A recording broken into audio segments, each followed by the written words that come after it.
Hey, ¿qué pasó, mi gente? ¿Cómo estás todos? En el chat, pues aquí estamos. It's Paulie. It's the Latino slant. And it's our pre-show. We always do a pre-show, no matter the subject matter, no matter the guest. What I do is I go a little incognito and play a couple of Latino tunes for you guys as we wait for our guests. Every week we are live Wednesday night. Please, right now, share the link. Let people know that we're here. I have this great band that I want to play for you guys. These guys hail from Los Angeles, California. They're called Tres Sols. The type of music is called bolero. It's romantic music. And man, let me tell you, I'm not trying to say like, let's get all romantic, because of Robert Meyer Burnett's coming on. I mean, he's a good looking, handsome man, but uh I do love this band though. This is like one of the bands that I'm geeking out on right now. Say hello in the chat. I'll say hello in the chat as we listen to some music. Enjoy. Pre-show. Connect with me. I'll send you my email right now in the chat. Yay, you win. Como humanos, a veces nos hace difícil We got one more saber song and then lo que de veras we'll start estamos the show sintiendo because dentro del our corazón. handsome guest is here. Pero una I canción gotta ask him if he's wearing a cape. con una I believe melodía, R&B con una is letra, a secret superhero and nos he's wearing a ayuda cape all a day long. expresar lo que estamos sintiendo. Y por esa razón me encanta esta canción escrita por Álvaro Carrillo, nombrada La Mentira.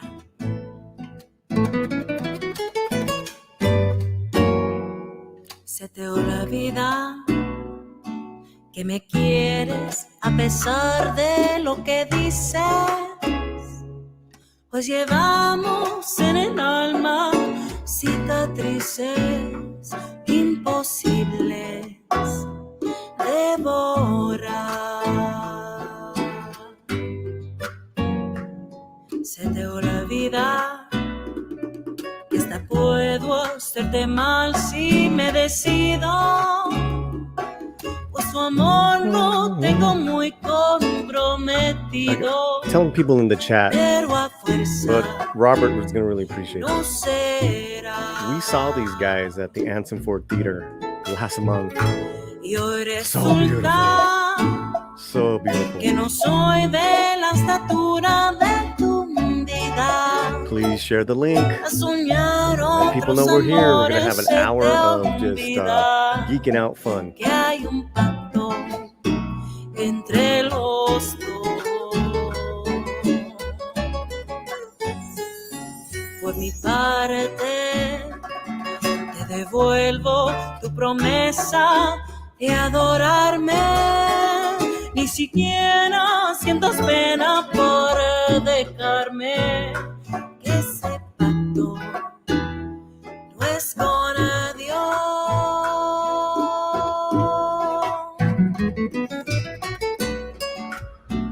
Okay, so if you're new to the Latino Slant, every live show I do pre-show music. I spotlight a Latino band that I love that's primarily in the States. These guys are from Los Angeles. They're from here. And they've been around for over 10 years. Gary just won the CD. Congratulations, Gary. And, enjoy the last one called La Mentira. La liar. En soñar otros amores se te olvida que hay un pacto entre los dos. Por mi parte, te devuelvo tu promesa de adorarme. Ni siquiera sientas pena por dejarme. Que ese pacto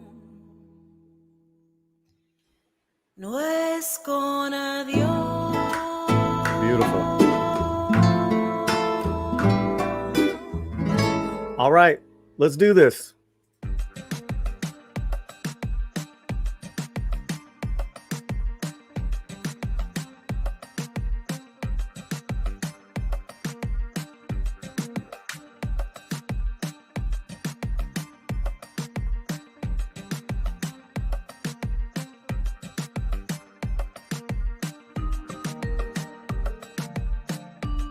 5, 4, 3, 2, 1.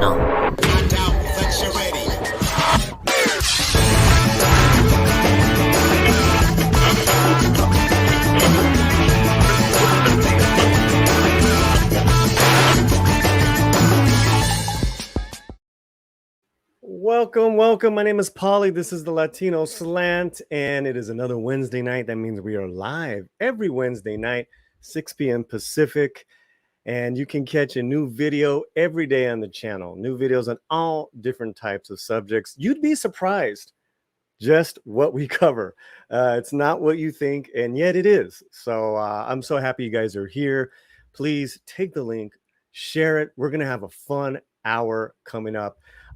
Let me tell you something. In a year that has been so unpredictable, so crazy, so many beautiful things have happened. And meeting this gentleman is top of my list when it comes to my little YouTube channel and his huge YouTube community. Things that we shared as far as panels, live streams, but then also too, the films that have come out this year, they're so polarizing, and yet some of them are so amazing and some of them are so misguided. But they are the best, and probably at the same time kind of not so. I don't know what the word is. I hate using the word worst. I put it on there as clickbait, but we're not a clickbait channel. I did put it up there, but you know, they're just very polarizing, some of the movies that I'm going to bring up, but yet they all fall under the genre of sci-fi, science fiction, and fantasy. And I cannot think of a better person to talk about and to geek out on this than my brother, Mr. Robert Meyer Burnett. Let's bring him on. That was so beautiful, man. Thank you. That was very nice. That was a very nice introduction. I undeserved, but thank you very much. I appreciate that, Paulie. But I agree with you. I mean, this what a weird year, coming out of the bizarreness that was 2020 that led into 2021. I mean, it's a wacky time, and it's still wacky. Yeah. And but I agree with you. We've done some great things. One of the highlights of my year, obviously, was doing our Blood In, Blood Out cast reunion screening. I mean, or screening panel. Yeah, it's so funny how you and Tom were just talking about Blood In, Blood Out, and I'm like, I love that movie. And then weeks later, we're doing a whole reunion with the director and most of the cast. And what a day that was! Raising money for Latino theater, and I mean. Well, done that a couple with of both times. of those panels, we raised $5,600. Yeah, I mean that's for a small theater company, that's the world. That's a big deal, man. It's a big deal, and meeting Mexican Iron makes fun of me because I use that way too much.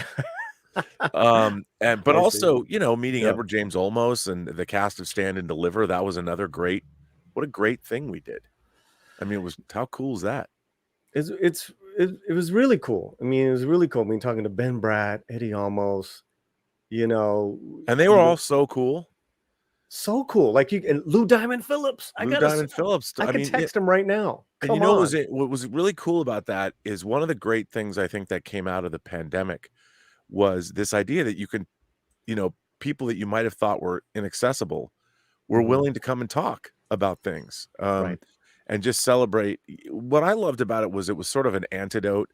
All of like meeting you and starting to interact with a lot of other YouTube communities was it was the antidote for what was going on out in the world, all the craziness. And you realize that there's a really great community of people that, we're all bonded together by our love of pop culture and all those things, but meeting one another, you and I are in the same city, but people all over the world.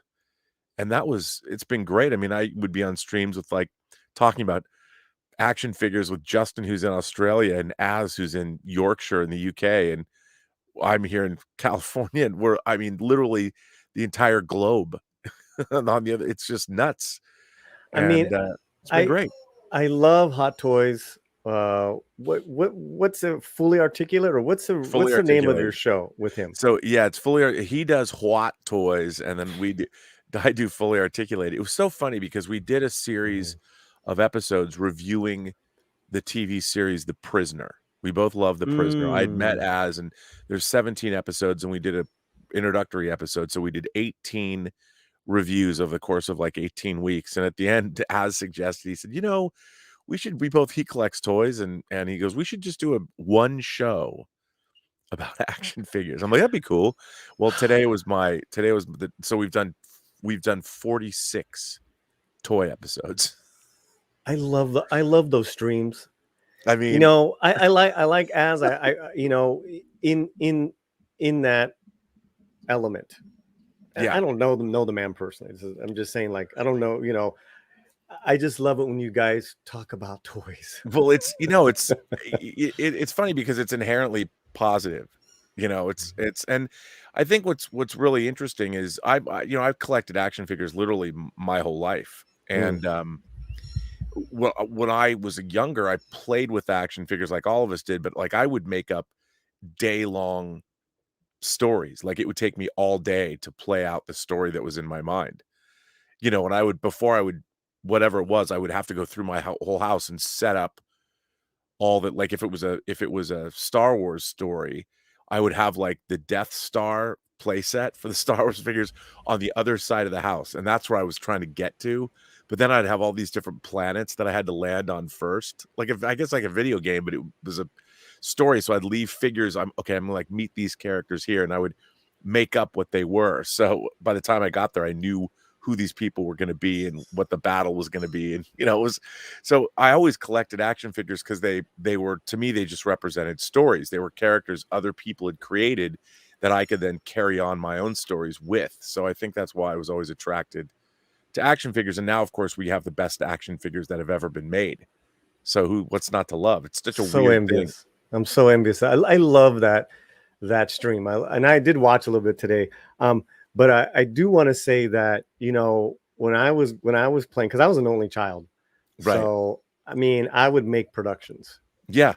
I would perform for my mom, right? I would impersonate the Beatles, Elvis. I would do all that stuff. But then with my figures, other planets were the different big, the couch. I would take the couch apart. Oh, yeah, dude. The couch was always an endless, you could turn it into a fort.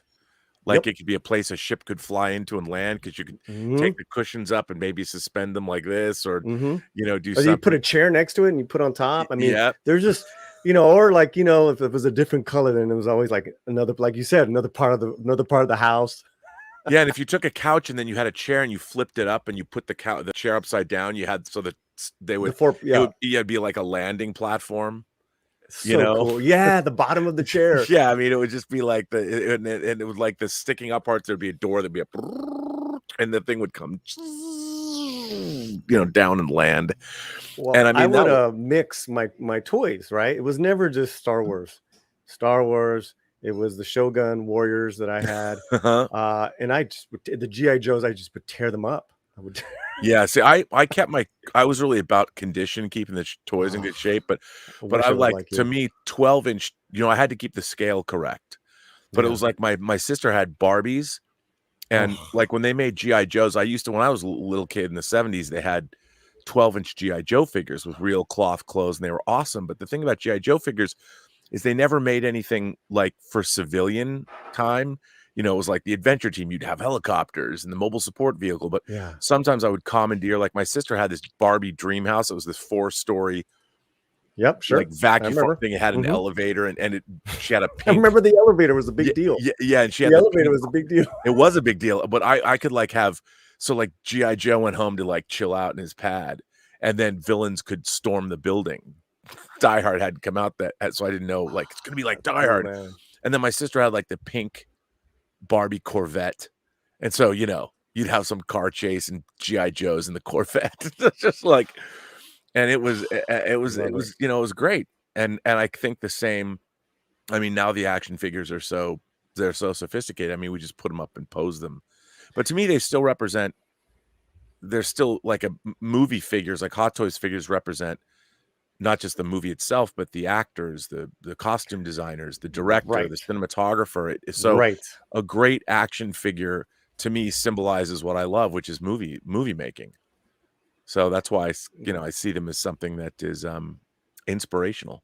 By the Yeah, way, I and one love of that our band you were playing before you started this live stream. they're here in LA, brother. They're One great. of our fallen heroes, but forever in our hearts. It's Picard. This is from First Contact. That season is first. That's that's a Playmates figure. I like that whole Playmates line. That was a great line of figures. And it's all cloth. Yeah. Those are the 9-inch figures. Those are great. Yep.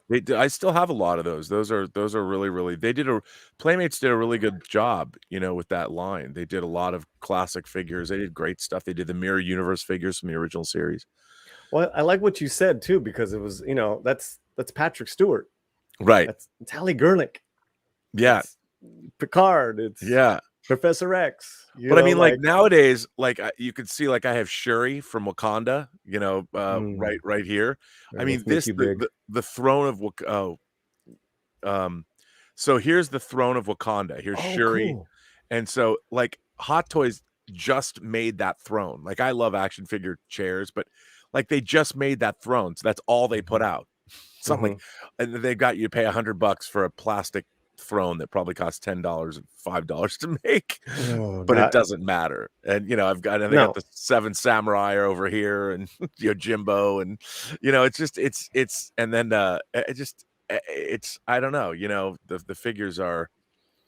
It's great, but I can't believe that people have tuned in 46 times to watch Az and I talk about toys. I tuned in, and I heard you had like some credit. You're like, "Ooh, I got some money here." Well, it's funny. I looked at. I forget, because when you buy things from like Sideshow or Toys Wonderland, they give you credit. Like every time you buy something, you get. And I realized, like and like if you get shipped a figure, it takes like 2 or 3 weeks, and then the credit that you kicks in. So. It's always great when you have enough credit to buy a new figure. And I almost have enough to buy a new figure, which is great. I think in my entire time I've shopped at Sideshow, this will be the 4th figure I've been able to buy with credit. Damn. So it takes a while to get up there. But I never thought I'd be a middle-aged man with one foot in the grave going, "Oh, they're coming out with a black suit Superman from Zack Snyder's Justice League. I gotta have that." Funny that you say that. That's going to be in the first movie we're going to talk about. But there are a few super chats real quick. Deleted scenes for $2. Or the Paulie R&B wrenches in chat. How you doing, brother? Thank you so much for being here. Thanks to everyone for being here. Robert's community and the Latino slant people. Mexican Iron Man, 1999. Hail to my brother Paulie and R&B. These two guys together in a live stream are the real try. We're going to talk about that too. And what's not to we'll say love, admire, and respect, but these two guys with great hearts and minds. Thanks, brother. Right back at you, Mike. Yep. Mike's the man. And then Efren Guzman comes in with $5. Gracias. He's a good man too. He's from your community, but he's been hanging out. He's been hanging out here at the Slant. A Midnight Metal 3-man power trip. You were on Midnight Metal once. Yeah, Dave Parker and the Latino. Yeah, let's make this happen. I've done metal, bro. Yeah, you should come on. I have so much fun on that. Dave's like, I don't know, maybe I should not come on for a while. Our Halloween stream was a little crazy. Oh, was it? It was fun. I fell asleep in this sweatshirt. I know. I was so funny looking at my because I had been up all night long the night before doing Midnight Metal, and I slept for like 2 hours. I was so exhausted and drinking, and at the end, I mean, I don't even know what I was saying, but I fell asleep. It was so funny. Dude, real fast, dude. You gotta tell me about this. Let me get this right. Tell me about this sweater you have on, because it kind of looks like you have a cape. Oh no, this is Monica Rambeau's shirt that she was wearing in WandaVision. So it's a sword for the. Let's see, you can see the light. We can see it. It's sword. It's a sword sweatshirt. Yeah. And what I loved about it was interesting because when WandaVision was on, this sweatshirt was at the Disney store. And I swear to God, it's warm and it's also soft and it's really comfortable. So, I'm washing it. It's probably going to fall apart because I wash it and wear it all the time. I have a pair of Dodger shorts like that. Yeah. It's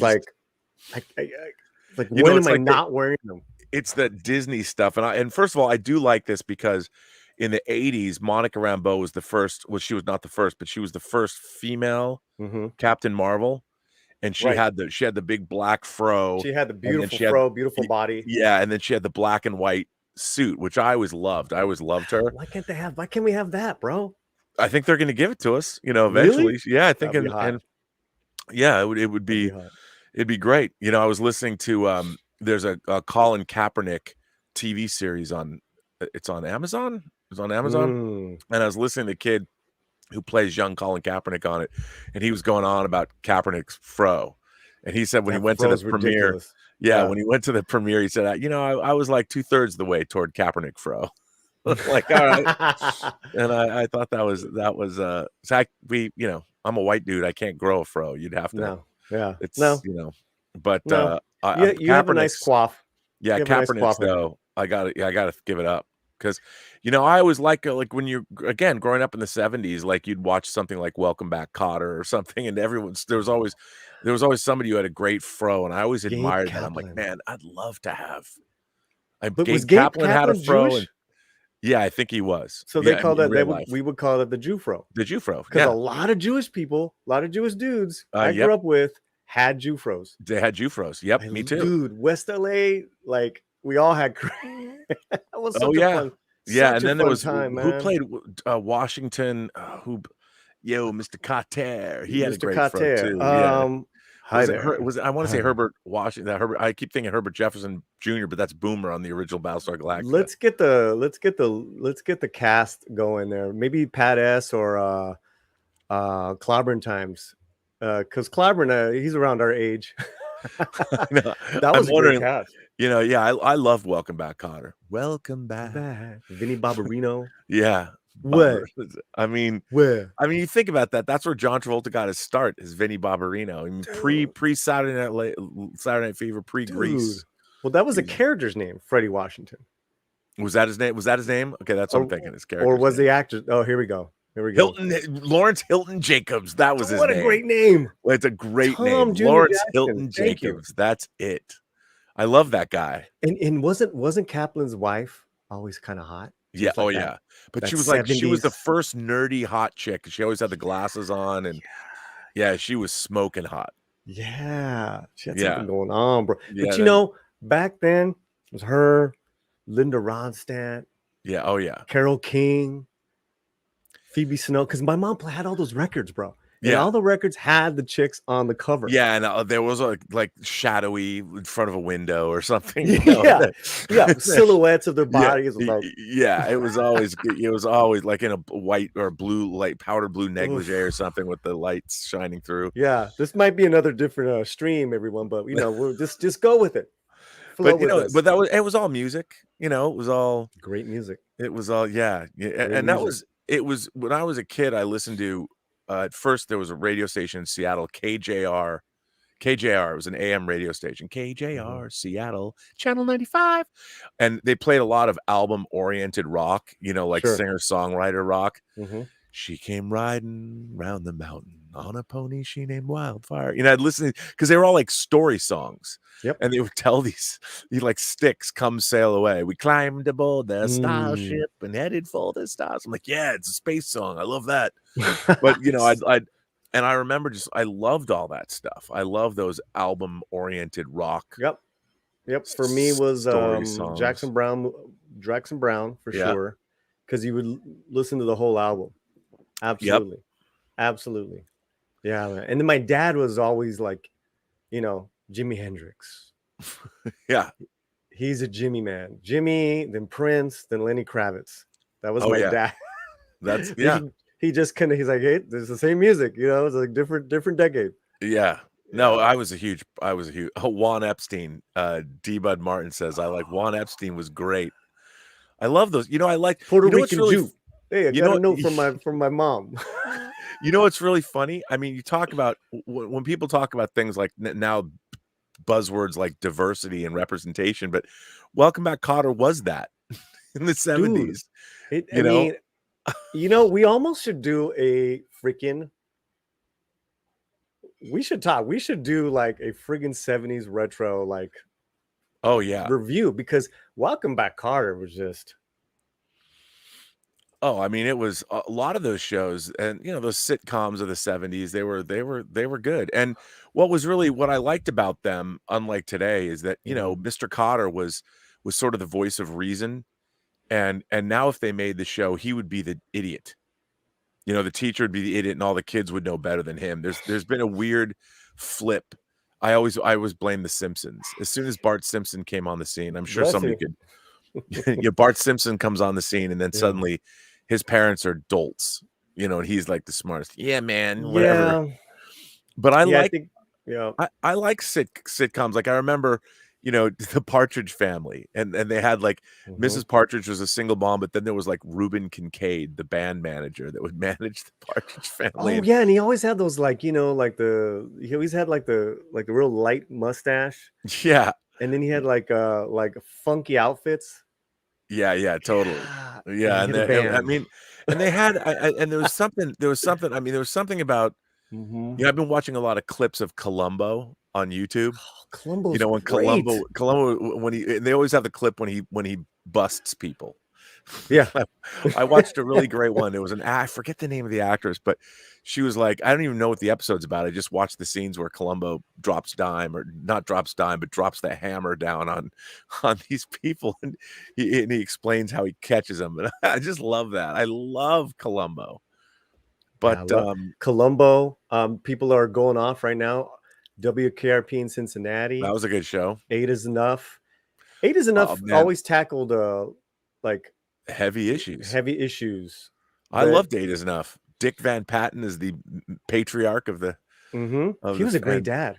Yeah, Grant Goodeve was the oldest son.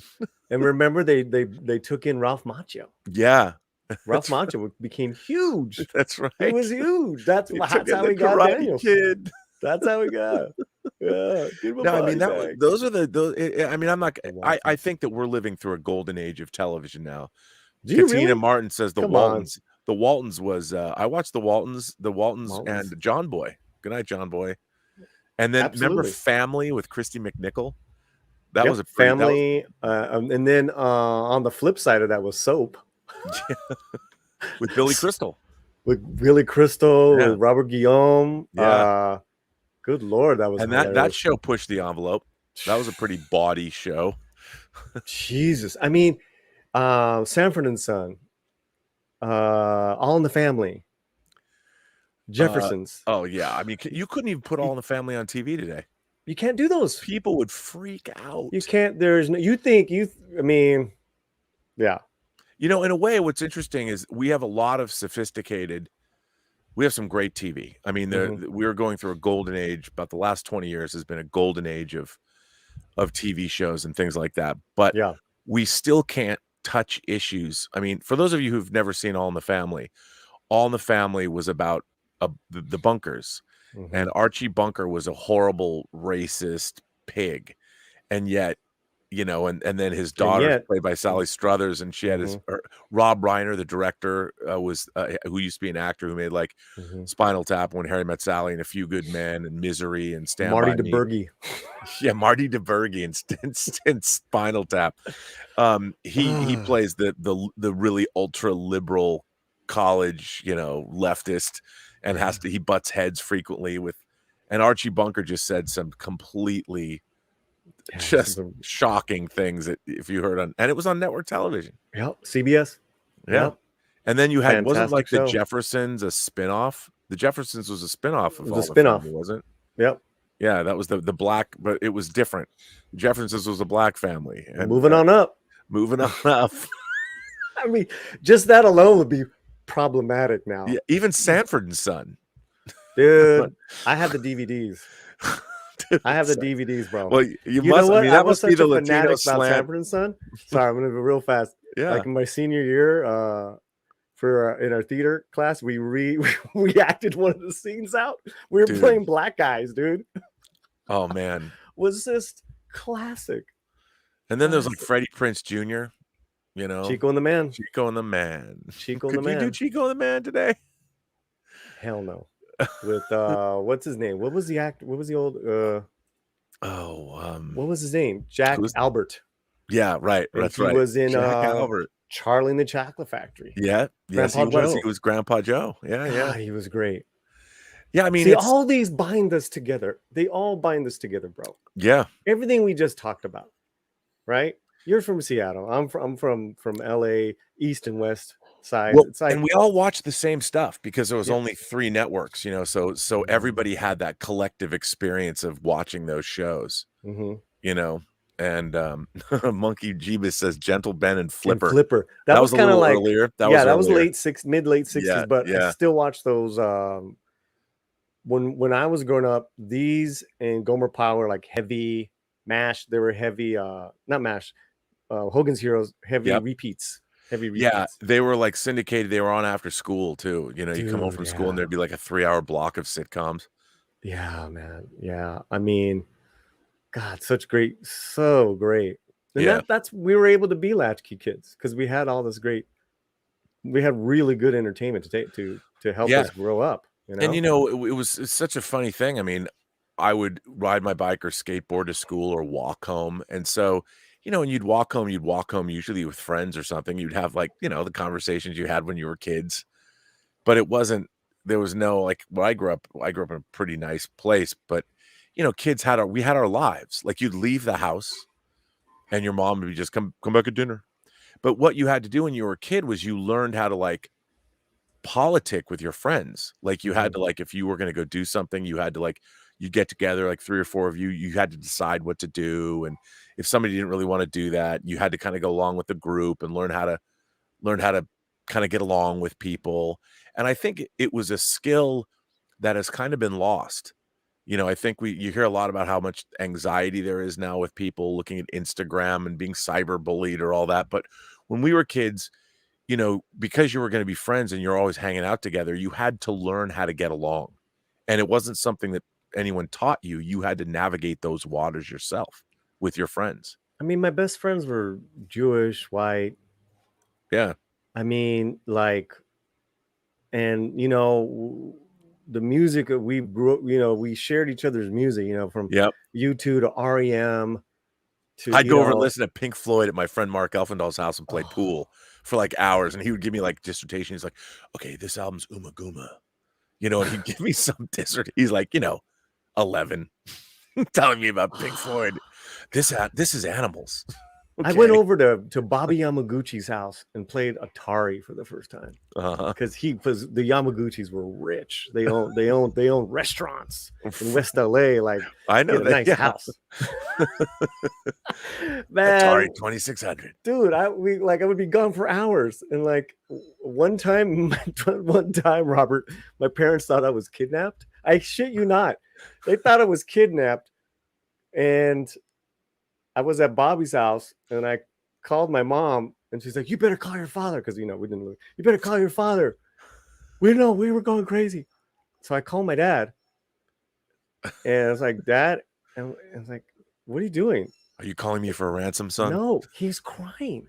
My dad was crying. Oh no. It's the first time I ever heard my dad cry.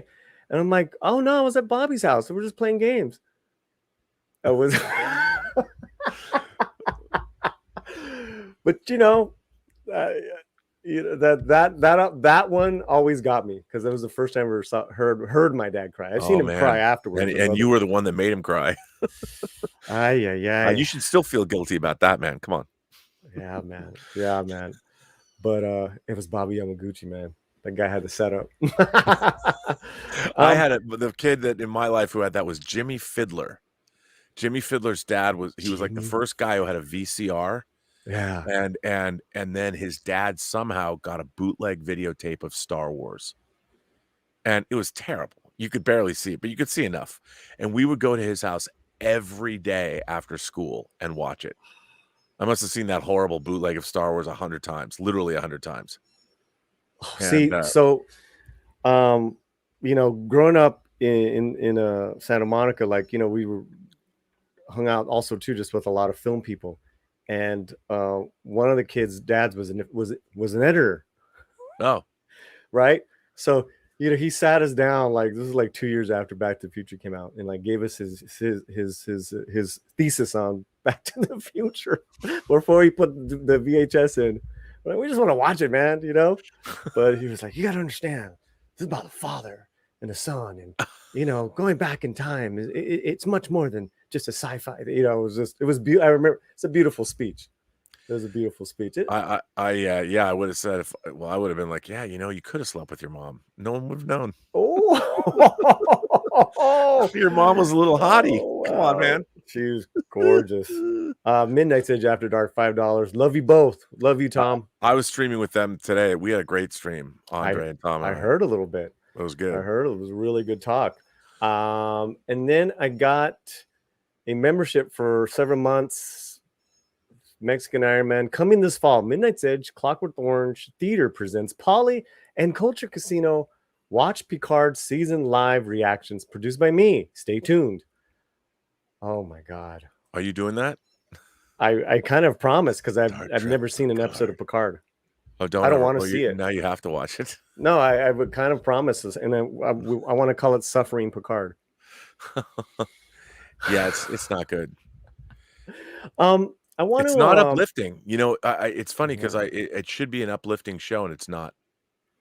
That's a bummer, man. I mean, that's the thing. A modern Star Trek, I do not find it uplifting at all. I mean, that's the thing that I think is bad about it. Robert, I don't even need to watch any of that because of what, not just you, but so many people's whose opinions I respect. I'm like, why am I going to watch this? Yeah. You know, it's like I try. No. But we're going to do something. We'll do something. And I want to, before we get into movies, and it's been such a great talk. Everyone, please share the link. Say hello to each other in the chat. Robert Meyer Burnett's with us, and I know you've been busy all day, man. Thank you so much. Yeah, I mean, I've been working on this animation project. People are like, why aren't you on the John Campy show? I've been working on an animation project with our Korean partners, and it's a new project. I can't talk about it. It's not Dota, even though we're working on. Right, because I was saying it's a Dota, right? Yeah, hey, buddy. Hey guys, I should be on another show right now, but I had to hop in here because two of my best buddies are in here. Well, hello there, sir. Stuff. I saw y'all talking. I'm like, I got a link here. That was a great conversation today. Oh yeah, you guys knocked it out of the park. I mean, that was we love to get like our favorite thing is when we can get different points of view, right? We hate all just going, oh, we all hated it or we all loved it, because then it's one of the most boring conversations ever, right? Like that was why, even though we love Cobra Kai, we didn't really do a bunch of reviews for it because nobody really watched them, right? Because they're just like, you sit there for 20 minutes going, yeah, we loved it. Well, you know, I think what's interesting too is that I like a lot of things that I would say aren't good. You know, like some cheesy. Oh, B totally. movies. I love cheesy B movies. And I don't, but I don't like The Asylum. Like, even though Anthony Ferrante is somebody I know and who I really like, directed a lot of the I think he directed all the Sharknado movies. But no, I dislike that kind of stuff. Yeah. Yeah. But there's like, you know, I think about Star Crash, which is one of my favorite. It's an Italian. It's a really cheesy Italian Star Wars ripoff that came out in '78. Or like lately, I've been watching the Bill Rebane movies, like that kind of stuff. Yeah, I mean, it's fun, and I grew up watching a lot of low budget B movies. Like some of the stuff. What's really interesting is right now there's a lot of lesser known sci-fi and horror films, lower budget stuff that are on places like Shudder, or I've been picking them up on Shudder's great. DVD. There's a lot of really good, and it doesn't have to be the best movies in the world, but like, you know, one of my favorite movies that I've seen in a long time in terms of I'd call it a horror film, absolutely, but the less you know about it, the better, is a movie called The Invitation. And it's literally about a dinner party in the Hollywood Hills. That's all you need to know about it. I think it might still be on Netflix. Is this a thriller? I'm not going to tell you. Okay, so let's take a break on that, because I do want to, we do have free tickets to a movie here in Los Angeles. A screening this weekend, RMB, if you want to go. It's this Saturday night. Our friend, Alejandro Montoya Marin, who Tom, you know as well. Yeah. He's got a new thriller short film called Blood Positive. Well, Scout Taylor Compton's in it, Yeah, it's starring Scout Taylor Compton, who was in one of the Halloween films. Yep. Both of them, actually. Yep. The Rob Zombie ones, yeah. Okay, well then this movie is this Saturday night. Wasn't she in one of the? I'm trying to think of her other big movie she was in. Sorry. No, it's okay. It's okay. And we have tickets, guys. Whoever is in the LA area and wants to come in this Saturday night, we will get you tickets to Blood Positive.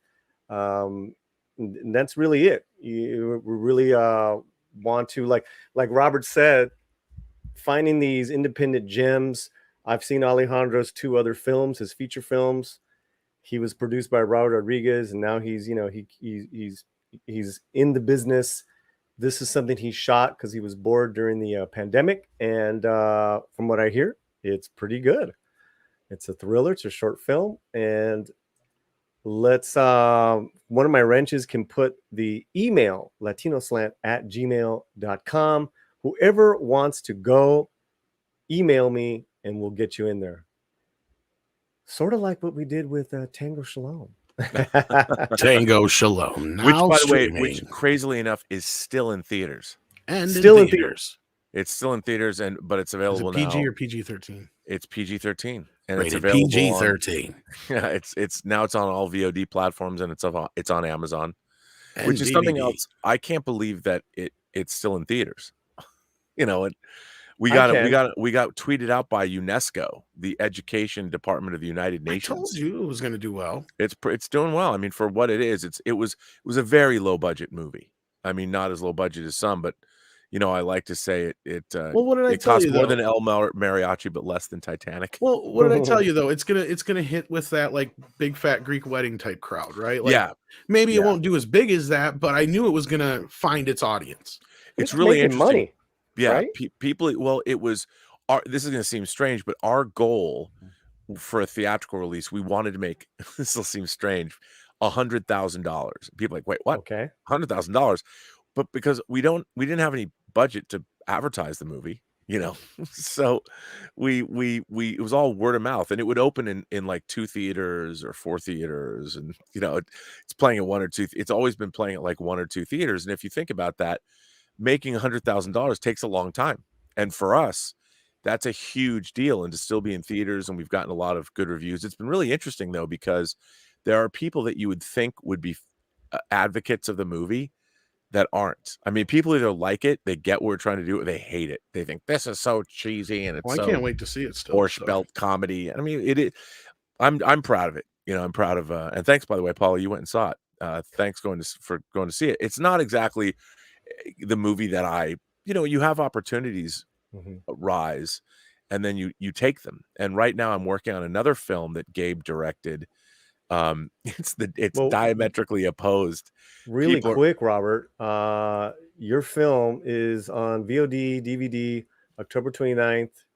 It's available now, guys. There's no excuse not to watch it. Well, then I'll just get it on VOD. I was waiting for you to send me a copy, but I'll just buy it. No, I'll send it to you. No. It's only VOD. It's like $3.99 on Amazon. No, I'll buy it. If you do, please leave a good review.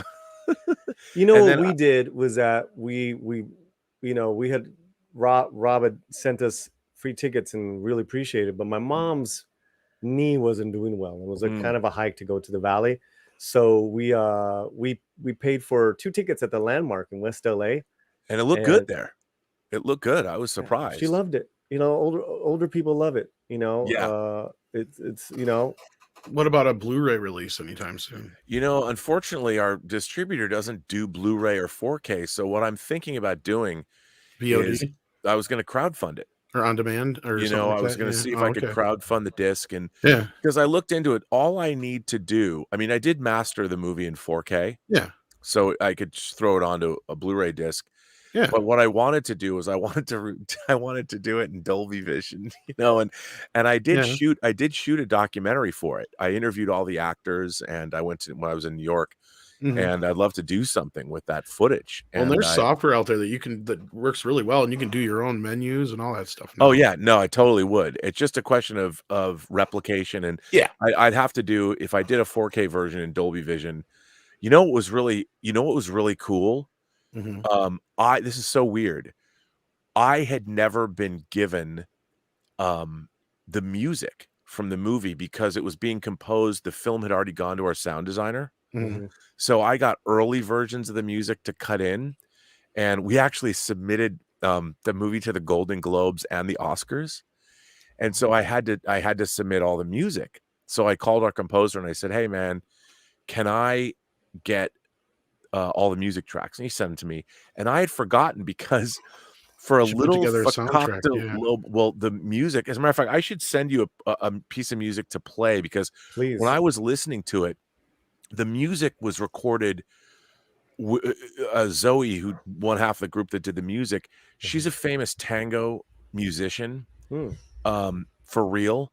And they used like the National Greek Orchestra. People would come in and they had real players, and the music is lush. And I was listening to this going, this music is awesome. And because I'd only ever heard it in the film, I was listening to it in the film. I'd never actually heard the I'd never heard just the music. So can I send you one? You can play it. Yeah. Here, let me see. I'll find one that honestly, if you need some help putting together soundtrack, let me know. Yeah, well, that's what I was gonna. I want to see if we could get a like a soundtrack company, even put it out, like La La Land Records. Maybe even if so, you can still there's ways you can definitely get the MP3s out there, and the digital version, which I know how to get that one out there first. That I got covered already for you. The other things, we just have to come up with the master and do the other. Yeah, this is shop talk. Sorry. No, it's great. I love it. But anyone just getting here, we haven't started on the movies yet.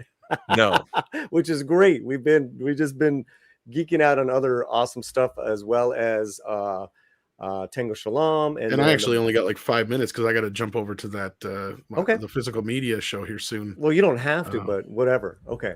Well, let's give it a shit. He's being nice enough to push it off a few minutes so I can hop thank you so much. Who is that? Enter the Familiar? Fanzine. Oh, Fanzine. Yeah. Much love, Fanzine.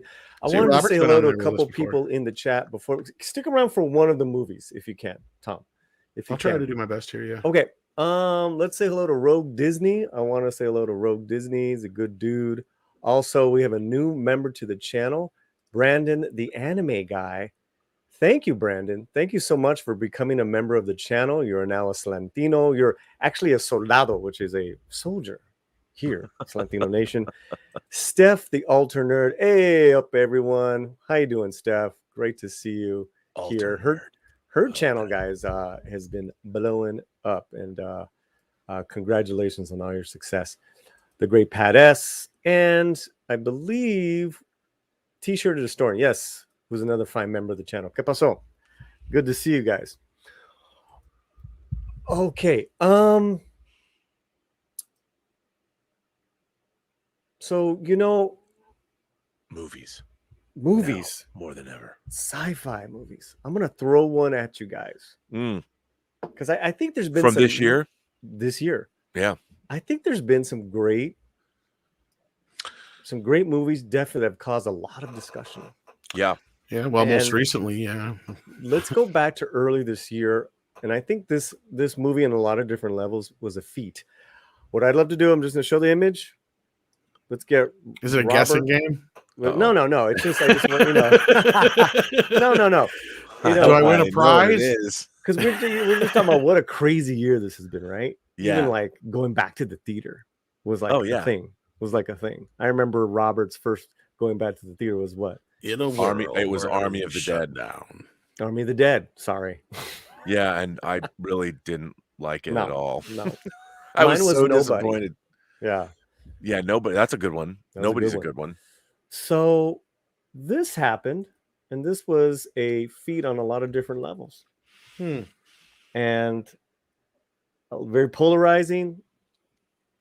You could say a win for fans. Definitely on the fantasy tip for 2021. Just the tip. Hey now. But I know Robert was a fan. I was a fan.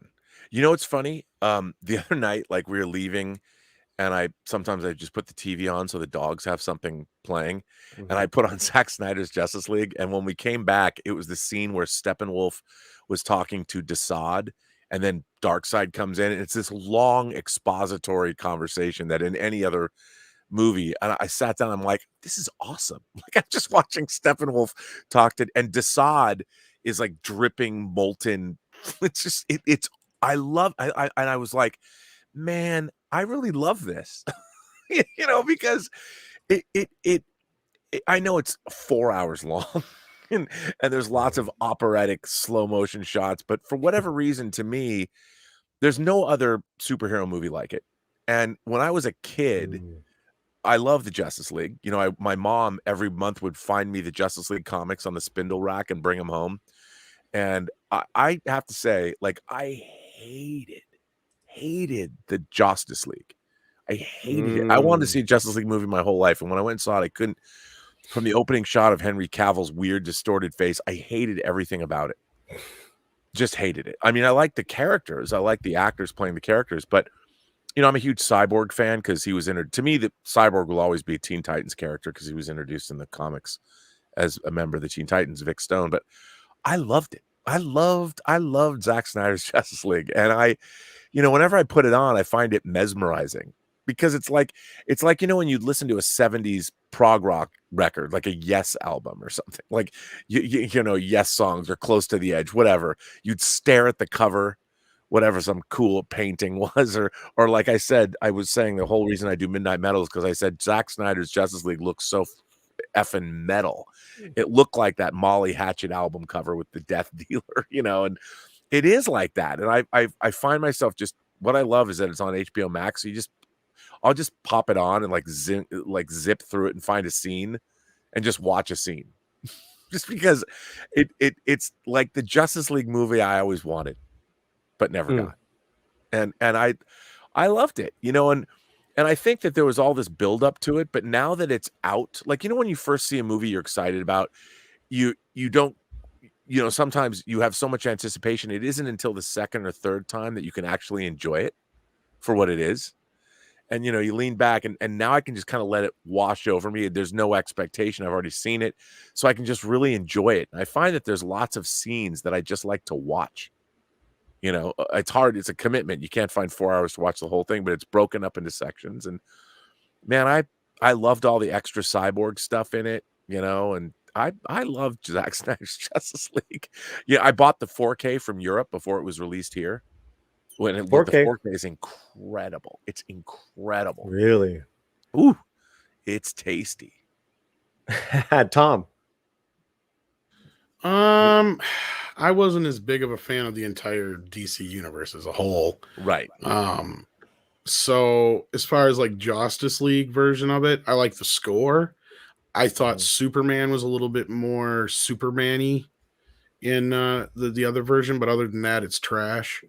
Of course, this is a big improvement, but overall, I would have loved it if Zach would have done two different versions, in a sense that he would have done his preferred theatrical cut and his preferred extended, give me all the bells and whistles cut. Right. Because for me, watching this movie is like, yeah, there's a decent movie here, but I cannot sit through 5 hours of this shit.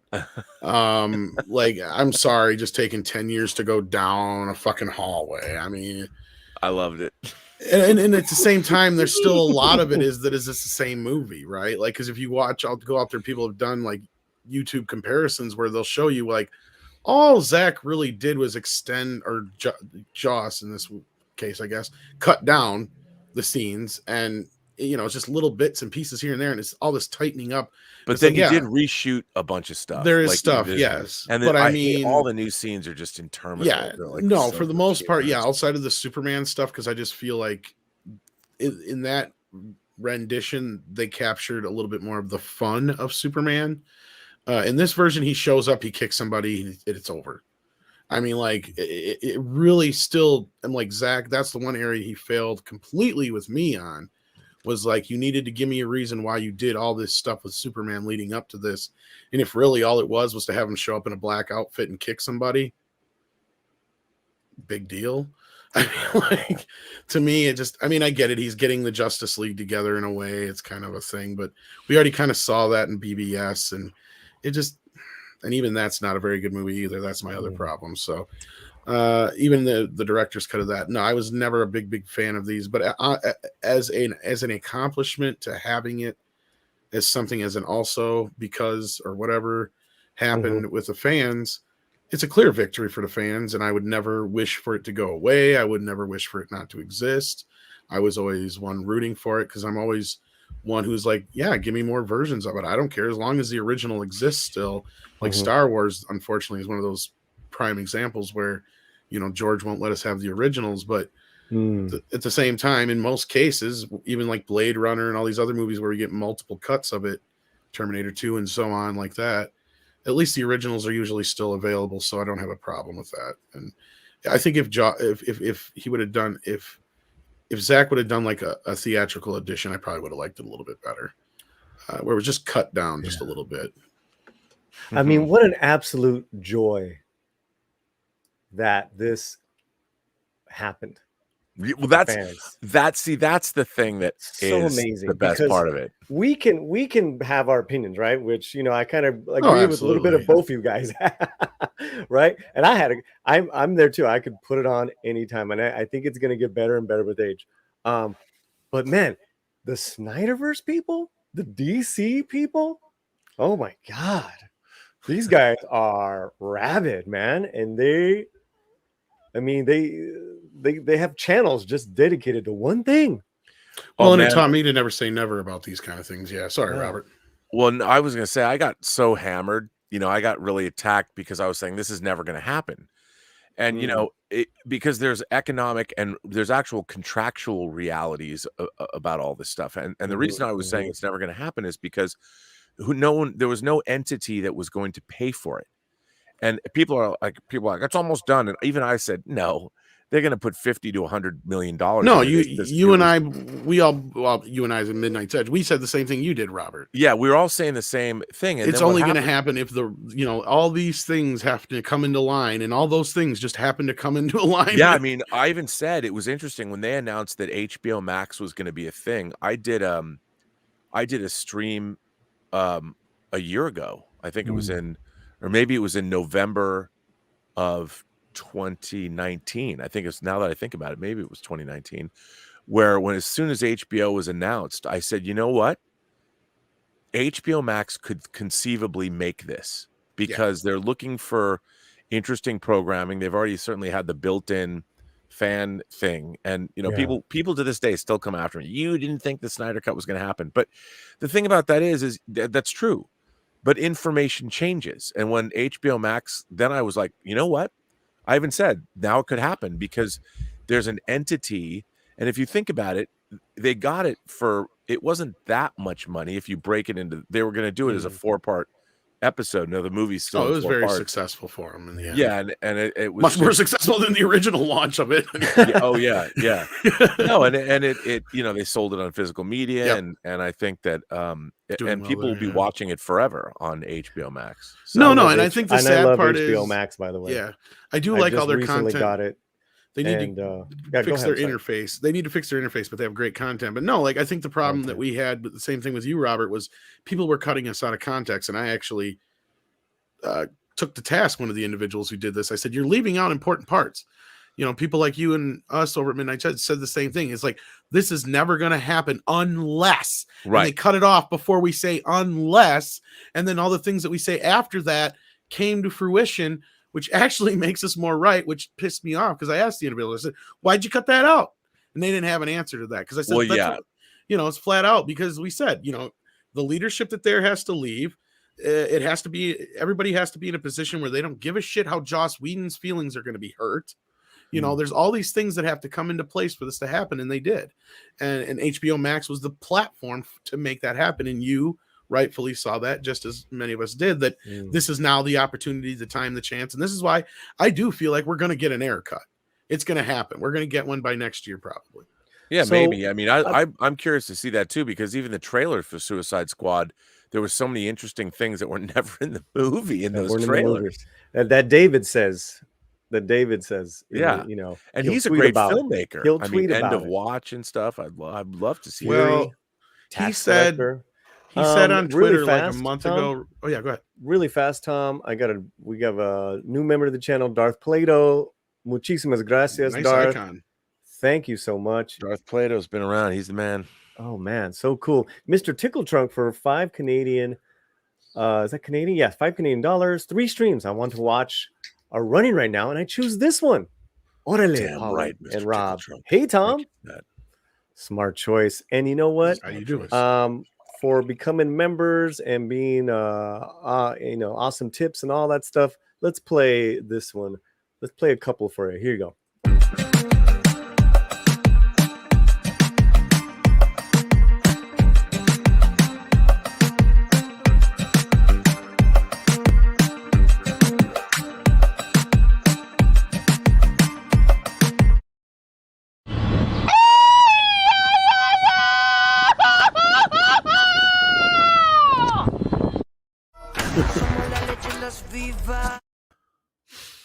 I do have to run here in a few minutes, so if you want to throw one more movie out there. By the way, I got my Howling. Did you finally? Yeah, Yeah. I put you a private message in the private chat here. Hold on, Tom. Robert, you're on the Latino Slant. You've been on the Latino Slant a few times. That man just did a grito. We just celebrated Day of the Dead. I wanna hear a grito from you, my friend. Okay, here we go. In 1, A grito. 2, 3, go.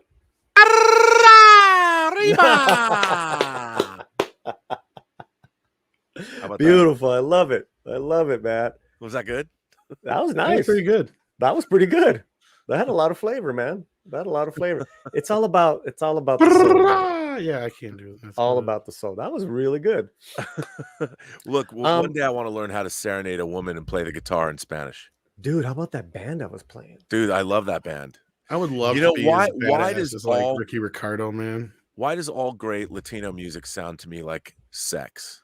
That's Like, what I mean by all- Ricky Ricardo. Like everything he says just like oozes like It's that. all romantic. I mean, it's the But it's combination just of the like lyrics, the lush. guitars. It's gorgeous. Yes. It's full. Yeah. And the first time I actually went to Spain, Mi amor, Just say, first day I was in Spain turned out well. Good Lord, man. But I picked these 3 movies, and we could talk about more, but because in different ways, they are triumphs. Tom. They are triumphs. Yes, they are. Don't go there, Paulie. Hey, Justice League I have was run a so much triumph, cabrón. interference for our boy over here on that. So like, come Hey, on now. You know what? We're all grown men. We're all grown men. I know, You but, know, but I let's gotta protect my circle. All right. Absolutely. It's all You know what's good, but, funny though? you know, I mean, oh, go ahead. Sorry. No, man, no. And you're a homie, and we got each other's back. But these films that I picked this year, I think they're very important for different reasons. So we had the first one, Justice League, and now we move towards our early fall with Shang-Chi. I didn't get to see this one, so I can't really comment on it. What do you loved mean you didn't get to see it? I haven't got to see it yet. I'm waiting for it to come on Disney Plus. I ordered the 4K Steelbook. I might. I'm waiting to see if we get a 3D release somewhere. One of too. Mexican Iron Man's favorite movies of Japan, the year. the Japanese release of Black Widow, they had a 3D release. Did they finally get one? Because I've Yeah. been waiting to hear about it. So I'll Yeah. just see if I can- I'm Never was there a more polarizing film since I don't know when. It was a pretty probably Captain Marvel. You know, I'll tell you something about. but I picked it for a reason. So go ahead, Robert. Well, here's the funny thing. When I read the Master of Kung Fu comics growing up, Shang-Chi, Master of Kung Fu, and I loved the Doug Mensch, who later went on to write My Beloved Moon Knight, and Paul Gulacy, who was one of my favorite Marvel artists. Shang-Chi was Bruce Lee meets James Bond. That's essentially what it was. It was the martial arts craze and the James Bond craze put together. And so when Shang-Chi was coming out, and people will say that in the 70s, Marvel was licensing literary characters like Conan the Barbarian, and they licensed Fu Manchu, which is now considered to be pretty much a racist caricature. But Fu Manchu is in a lot of movies, was a literary character. So Shang-Chi's father was Fu Manchu, the original. That has since been retconned. But in the 70s, that was all part of it. That's why they Marvel also put out the John Carter Warlord of Mars comic, because they were going after literary properties.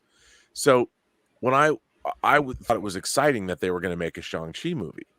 And when I started seeing trailers, I was like kind of perplexed. Like, what is this? I didn't know. But I loved Asian martial arts fantasy movies, like Zoo Wars, The Magic Mountain. I loved the Shaw Brothers movies. One of my favorite early superhero movies was the Super Inframan that was from Hong Kong in the 70s. So I've always loved the wuxia genre. Like Crouching Tiger, Hidden Dragon is a wuxia movie. And so when I saw Shang-Chi, it was very different than I thought it was going to be, but I was wildly entertained by it. Now, Culture Casino today said something that I totally agree with. He goes, Marvel has been borrowing, rather than make genre movies like Captain America and the Winter Soldier, which was a 70s conspiracy thriller, but set in the Marvel universe. Now they're just going out and borrowing things and Marvelizing them, as opposed to making a 70s conspiracy thriller within the Marvel universe. Now they're borrowing from other things. But I still loved Shang-Chi just because it was exactly kind of what I wanted. You know, I thought it was great. I loved Simu Liu, and I'm not a big fan of Awkwafina. I could take her or leave her. She's good in some things, but I thought their relationship, I really liked their relationship in the movie. I thought it really worked, and it was just, to me, it was like, you know what it was? It was like when I would watch an 80s teen comedy, like Just One of the Guys. Just One of the Guys is not top tier 80s teen comedy. That's, of course, Risky Business is the best 80s teen comedy. But I love Just One of the Guys. I love Just One of the Guys. And Shang-Chi to me was sort of a lower tier. It's not Captain America and the Winter Soldier, but I just thought it was wildly entertaining, and I really, really liked it. And the fact that they embraced the Chinese fantasy genre, you know, Michelle Yeoh's in it, and I really enjoyed it a lot. Do I think it's the greatest movie in the world? No, but it doesn't make a whole lot of sense. But I love movies like The Last Starfighter, which might not be the greatest movie in the world, but I just really liked it. And I really liked this movie. You know, I just thought it was really good. I just enjoyed it, thought it was fun, but it you know, it didn't change the world, and it's not exactly perfect. I mean, it could have been, it's in a way, it's almost like a kid's movie. I mean, I guess all the MCU movies are, but this is really kind of like and I just liked it. I think I'm just going to go since Tom didn't see it. I think because it was a Marvel film and that it mixed martial arts and fantasy, it was really different. And I too was really entertained. I thought it was, you know, there was a lot of things about it that were, you know, refreshing and just entertaining. That's what I thought. It was their relationship was entertaining. The way it was directed was entertaining. It was just entertaining, you know. And you know, because I think we go to Marvel movies now and we think they're going to change our lives. You know, like we want, like, oh my, like when I can't believe Infinity War exists. Every time I put on Infinity War, I'm like, I love it. Oh, it's amazing, right? I love it. You know, but I do got to run because I got to go talk about this and a few other things, guys. Yes. So hopefully, which one is that? Which one is that? That's the 4K of The Howling from Studio Canal. I got that and a few other things I got to go talk about. So hopefully, you guys can maybe join us over there afterwards. Otherwise, I'll talk to you guys real soon, and I'll take my leave of you since I have not seen this movie. Okay, I do want to see it though. I actually do want to see Shang-Chi. I was gonna say you've never seen. It's not the last movie we're talking about tonight, folks. But you know, we're gonna. No, you guys stick around here, and then when you're done here, hop on over and join us over there. And who knows, maybe I can talk these two into popping in, or one of them. Pat S says I'm a big Robert Preston guy. I am a big Robert Preston guy. All right, take care. Love you guys. All right, man. Love you too, man. Yeah. So back to you know, it was just, to me, it was just, you know, a refreshing, entertaining movie. And the things that I cover with a Latino slant, it was cool to see different people in these roles. And I'm not an Awkwafina fan. And after seeing this movie, I liked her. I thought she was hilarious. Well, and I liked the relationship that they had. Yeah. You know, I just was really entertained by it. But I think it's interesting because to me, I go in, my default position is I want to like things. I don't ever want to go. Movies are so hard to make and they're so hard to get made. And the fact that they even made Shang-Chi, I was like, okay, right. And I thought it was, plus Tony Leung is one of my favorite actors in the world. The Chinese who played his father, who played Wenwei. Now, they could have just given him his own film, and that would, well, that's what I think they should.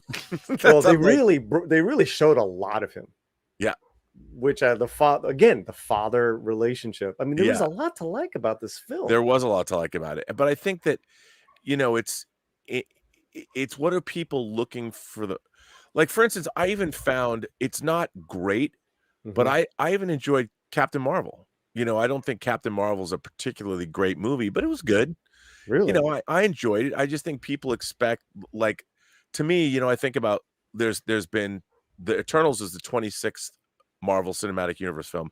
We just saw the 25th James Bond movie, and I'm a huge James Bond fan. I love the James Bond franchise, but I would say only half of the movies are even good to great. The other half, not so good. The Marvel Cinematic Universe has a pretty good track record, because even if you go back and you watch the movies that people don't like very much, like everyone's like, oh, Iron Man 2 sucks. It really doesn't. It's Iron Man 2 is pretty damn entertaining. Now, is it the greatest movie in the world? No, but I still watch it, and I love the characters. I love, Don Cheadle. I love when War Machine and Iron Man are fighting back to back. There's a lot to like in that movie, and even Thor: The Dark World is not perfect, obviously, and Incredible Hulk, but I still enjoy them because of what they are like. And people say, "Oh, this movie sucks." I'm like, it really doesn't suck. I mean, you might not like it, but what does suck mean? When somebody says, "Oh, that sucks," I'm like, that's not a very astute observation. Like, why does it suck? Tell me why you thought something back sucked. Back it up with, give me examples. Katina says, I watch Asian movies all the time, and Shang-Chi was a knockoff. Yes, it was, but it was a good knockoff. Well, that's the thing. It was a knockoff, and total knockoff. but they were honoring a long tradition of movies that existed before, and I think that was, in a way, Marvel was doing that. I saw it as it was honoring a long tradition of films that I grew up watching since I was a kid, whether it was on, television, like weekends, or martial arts movies on Sunday afternoons or something. It was really well made, and I thought it was really a lot of fun. I mean, was it perfect? No, but I was just really entertained by it. And but looking back at this year, which was such a weird year for movies, and a lot these movies that we're talking about, they weren't made last year. They were made 2 years ago. Right. Yeah. Which is another thing. There's some very different films that came out. Like you had your Godzilla versus Kong, which was a banger. Mortal Kombat, which is a little bit of a letdown. See, I didn't like. I had really high hopes for Godzilla versus Kong, and I didn't like it very much, even though I bought the 3D Blu-ray. You gotta have it. Yeah, gotta have it. But see, you just proved your point. You didn't like this film, but you bought the because you probably liked a couple scenes here or there. Yeah. I mean, that's fight in the ocean with Kong and Godzilla. That was that. I love that. And Rebecca Hall. Yeah. I mean, but the problem with that movie is there were so many things in it I thought were stupid. Like there's an underground tunnel that goes from Florida to Hong Kong or wherever. Like what? The inner Earth. The inner Earth and the whole inner Earth. I'm like, I didn't like a lot of that. It was kind of half baked. But it's funny to say that about. But I love kaiju movies, and to think that I've been watching these movies since I was, as a matter of fact, this Gamera set. This is the Showa era Gamera movies. I was watching one the other day. You see that? Can we take a look at that? Yeah. So this is the Showa era, the classic Gamera movies. This is made by a different company than the Godzilla films. And they came out from Arrow. They made the High Sierra 2. Where did I put those? Oh, they're I haven't even cracked this open yet, but these are I guess let's call them the modern. These are the modern Gamera movies, which I have not even cracked this open yet. But yeah, I mean, I love these kinds of movies. And again, it goes back, are these movies actually, these movies are pretty damn good. But the you know, I love, like, I like giant monster movies. My default position is just to like them. That now there's a whole spectrum of them. Like Rodan is my favorite. Really quick, want to kaiju say, film. hey Scott, love you back, man. And thanks for being so supportive and awesome. Yeah. So, but that's the thing. I just like the Marvel Cinematic Universe because if you asked me 20 years ago, they're going to make an Avengers movie, and I would be like, right? No, they're not. Right. I'd be like, how can you make you don't even know who, most moviegoers don't know who those characters are. You'd have to make, I guess, like a separate Captain America movie, like a Thor movie, an Iron Man movie. And they're never going to do that. Well, how wrong I was. And again, we're only talking film because Marvel this year was definitely television, right? As far as, because even these films were like, Black Widow, Shang-Chi, and Eternals. They were made 2 years ago. Like, we've been waiting for them. Whereas the new stuff is on television. I don't even want to go there yet, but because we kind of agree on some of the television entity, IPs there, with Falcon. But back to the films, I mean, these were wild films, man. They were very different than Shang-Chi is very different than the other ones. By the way, I have to, Black Widow should have been released 5 years ago. It was okay. I love Florence Pugh. She was great. I love her. Yeah, I do too. I mean, she needs her own film, or maybe I heard she's getting a TV show or something. Yeah. But these, it's a really interesting year for sci-fi and fantasy. I feel. No, I gotta say something in the chat. There's Shinotsky. Yeah. Shinotsky says Evangelion had its final film come out this year. Oh my God. Ooh. Yes, it did. And that shit was batshit insane. Tell me. I mean, I'm a big Evangelion fan. It's the original anime series is very, it's one of the most discussed and debated, the meaning of it all, and the ending of the original series, which by the way is coming out on Blu-ray, and they put it out on, was it on Amazon or Netflix? They put it out and they redubbed it or something. People were pissed. I mean, I only watch that stuff subtitle anyway, but that's something I've always loved, and that came out. That was another thing that has been, it was long delayed, and it also came out. It's an animated film, but I was watching, I'm like, this is crazy. And I like that too. I'll put that on my list. I just started Foundation, so. Oh yeah, well, that's the fact that we've got that, it's nuts. I mean, I haven't finished the first episode yet, but I'm like, wow. So what I want to ask you, did you like Black Widow?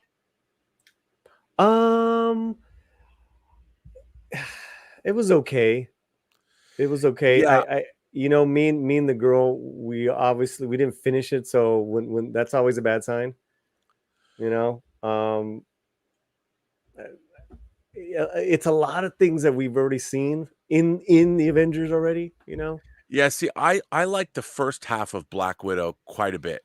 When you met when she goes back to where Bucharest or wherever she was, was it Bucharest? Was it so yeah, like I really liked all of that and meeting Florence Pugh. The latter half of the film when they go to the pseudo shield helicarrier and all that to me was sort of by the numbers action, which I was like, I didn't care. Like it just became like sort the of first 20 minutes were really good. Yeah. I mean, I would give it like the first hour I really, really liked. And then the second hour I didn't like it wasn't that interesting. They had to go have this big battle in the sky on this flying, which is fine. And also, I hate to say it, as much as I love Olga Kurylenko, they really bastardized the character of the Taskmaster. Really cool costume, but I was kind of bummed out by, where they went with that. I mean, I understand what they're trying to do, but I did like a lot of it. So again, to me, the same way I like a mid-level Bond film, I liked Black Widow, but it could have been better. But I did like the first half, and I really liked Florence Pugh's Yelena. She was great. So it was like a mid-level Marvel movie for you. I would say even lower tier. Oh, Marvel. Really? So lower than Captain Marvel?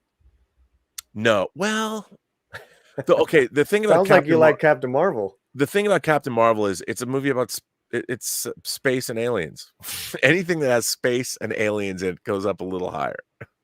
But the problem is, somebody even in the chat, maybe it was Katina who said it. I just thought Brie Larson she's a great actress when she's in the right role. Like in Room, she was incredible. You know, she won an Academy Award for Best Actress, but I just don't think she's not a super heroine. And she didn't have the gravitas, and she never felt comfortable in that role. No, even though comfortable. It's a great way of putting it.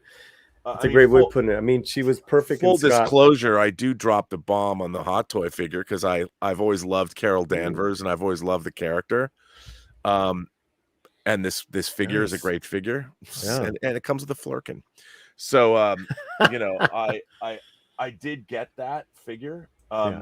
Only because, you know, when I watch the thing about the Marvel movies is being a longtime comic book reader. It's always interesting to see how they translate those characters. Like, one of my favorite comic books of all time is Avengers Annual 10. And it's the first appearance of Rogue from the X-Men. Chris Claremont wrote the comic, Michael Golden drew it, and Rogue takes Carol Danvers' powers away. Oh. And it's a great comic. It's just one of my favorite single issue comics. And you know, I've always liked the character of Carol Danvers, and I like the way she looks. I love the way the costume was designed and everything, and that's a great figure. But she was not great in that role. I understand they went and cast a Academy Award winning actress and stuff, but I did like the movie though. You know, she's pretty flat, man. She was flat, and that's just one dimensional. I mean, the movie would have been so much better if they gave you a character like it. There was no fun in her performance. I mean, speaking of Florence Pugh, oh man, she would have killed it as Captain Marvel. But you know, they didn't. You know, she was young. To be fair, I'm talking about like now, right? Absolutely. But you need an actress who's, especially because she's part of. You know, she was working for the Kree or whatever. I mean, you'd have somebody that's a ball buster. You know, like I don't know, even Gina Carano would have been better. I think that's a great choice. Oh, yeah, Katie Sackhoff would have been great. So many. We can name 10 right now. 10 actresses right now. Absolutely. Yeah. Absolutely. Yeah, man. No, that's interesting. You know, Black Widow was okay, you know, for me. You know, yeah. But I want to move up to Dune. And I saw an IMAX Century City. Then I saw it. I've seen it now 3 times. I just love this movie, man. This to me, this was like my Justice. I like Justice League too, but this to me was the triumph of the year. And you know, and I'm a fan of the books. I'm a fan of the old film. I have a love-hate relationship with the old film. Have you ever watched? It's on YouTube. Have you ever watched the the fan cut Redux Spice Diver version of Dune on YouTube? No. It's a fan cut version of the movie, but it uses all the deleted scenes from everywhere. It's the best version of the Lynch movie. Really? And it's 3 hours long. Now, some of the quality is up and down because the deleted scenes. No, it's not final, but no, but they really did. Well, that was always the problem with the old one. Was it was too short, and he was trying to do everything. Yeah, there's the effects aren't great. Well, there's a lot of problems, right? Yeah. But story-wise and the actors, I mean, okay. So, what did you think about the latest Dune? Well, I'll first of all, I mean, I loved it. But I don't think, here's the thing. I read the original script that they shot, and there's a lot of stuff in that script that I miss in the movie. I think the movie is so transportive. It's such an amazing achievement from a filmmaking perspective. And seeing it in IMAX is just overwhelming. And it's an incredibly transportive experience. But I will say this. I did feel I was missing. There was a lot more character. It's like they cut out character stuff in order to make it more dreamy and ethereal, and I think that worked, but I did miss a lot of the characterizations because I think there was just some good character in it, and I don't mean that there's like scenes cut, but there was the scenes were like longer. You know, like that scene with Duke Leto and his and Paul when they're still on Caladan. You know, whether you lead or not, I just asked one thing of you, and that was to be my son. Like that's a great moment, but that's like the only moment they get between one another. You know, I could have gone with seeing like there's a rule when you're making movies, you try and do things in threes. You know, and maybe because it's a three-act structure, you have one scene, two scenes, and a third scene. And I feel that like there's a lot of people they introduce, like Gurney Halleck and even Duncan Idaho. They have these brief scenes with these guys, and you don't know that much about them. And I wish I would have seen a little bit. What I wanted out of Dune, my only criticism is I would have watched it for another half an hour. You know, easily, and give me more credit, more scenes with the characters. But it's a mind-blowing experience. Yeah, I was happy with the father-son. Yeah, I know. Like, yes, I wanted more, but that cemetery scene was just so damn good. Right. Yeah, Tim was so damn good. I wasn't a fan again, you know, and I was like, wow, of course I'm a fan of Oscar. And I love Momoa in it. God. They took the Spice Diver version of Dune down. They took it down, man. It had over that makes sense, man. It had over 1 million views and they took it down. Oh well. I love Jason Momoa.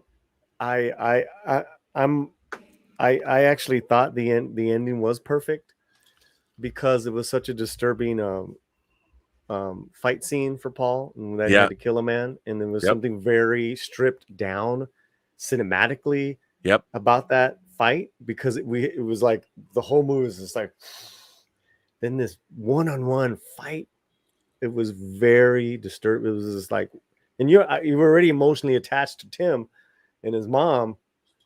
And then, you know, and then I forgot the character's name, the black man that he fought, but he's in his dreams, right, helping him in his dreams. You think he's gonna have a character, you know, like a arc, and you know, full spoilers, guys. You know, he kills him. I was just like, damn. Well, there's, you know, it's funny. Somebody just sent you a super chat.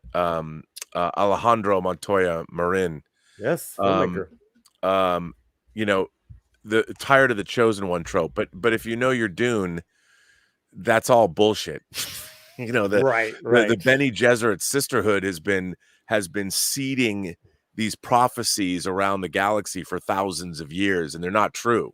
You know, they just are doing it to manipulate full populations and things. And of course, there's a lot of people that are like, well, you know, Paul Atreides is, I don't know, do you know a YouTube channel, Quinn's Ideas of Ice and Fire, I think is the name of the channel. I do not. It's this kid Quinn. He's not a kid, but he does a really good job. He's done a lot of videos on Dune and also one of my favorite science fiction novel series, Hyperion. He's really a smart guy, and he's done a couple of videos about how some people think that Paul Atreides is the white savior myth. No. I mean, the thing about Frank Herbert was saying in Dune, that be careful of the people that you choose to worship and follow. You know, we had Elaine on here, Nerd Cookies, and we did a white savior video, and where she broke all that down. And and that's, you know, that's just lazy, you know, again, the lazy media picking up on that. What else is new? No, it's true. I mean, I hope that, you know, they've announced that, because I had heard they wanted to make initially 3 movies. They were going to do Dune. The second one would be Dune Prophet, which would be the latter half of Dune. And then they were going to do Dune Messiah, which is Paul's and the Fremen's jihad that results in billions of people dying. I mean, I know that Paul is in Children of Dune, but essentially his story is over, and Leto's the second story, and the children kind of move forward. But Leto the second, the God Emperor. And Alejandro, it's the same Alejandro who's got his movie out this weekend coming out. He's also a member of the channel and a very talented filmmaker. Again, we're giving out tickets to his movie this weekend. It's called Blood Positive. This Saturday night. That's a great. I love that title. Yeah, that's a cool title, man. And it's a short film thriller, so even better. So anyone who wants to go, you're in the LA area, please hit me up. And thank you. Yeah, he says my favorite blockbuster film of the year is still Kong versus Godzilla. Interesting. Well, it was fun. Yeah. You know? And thanks for the super chat, my brother. Thank you. Yeah.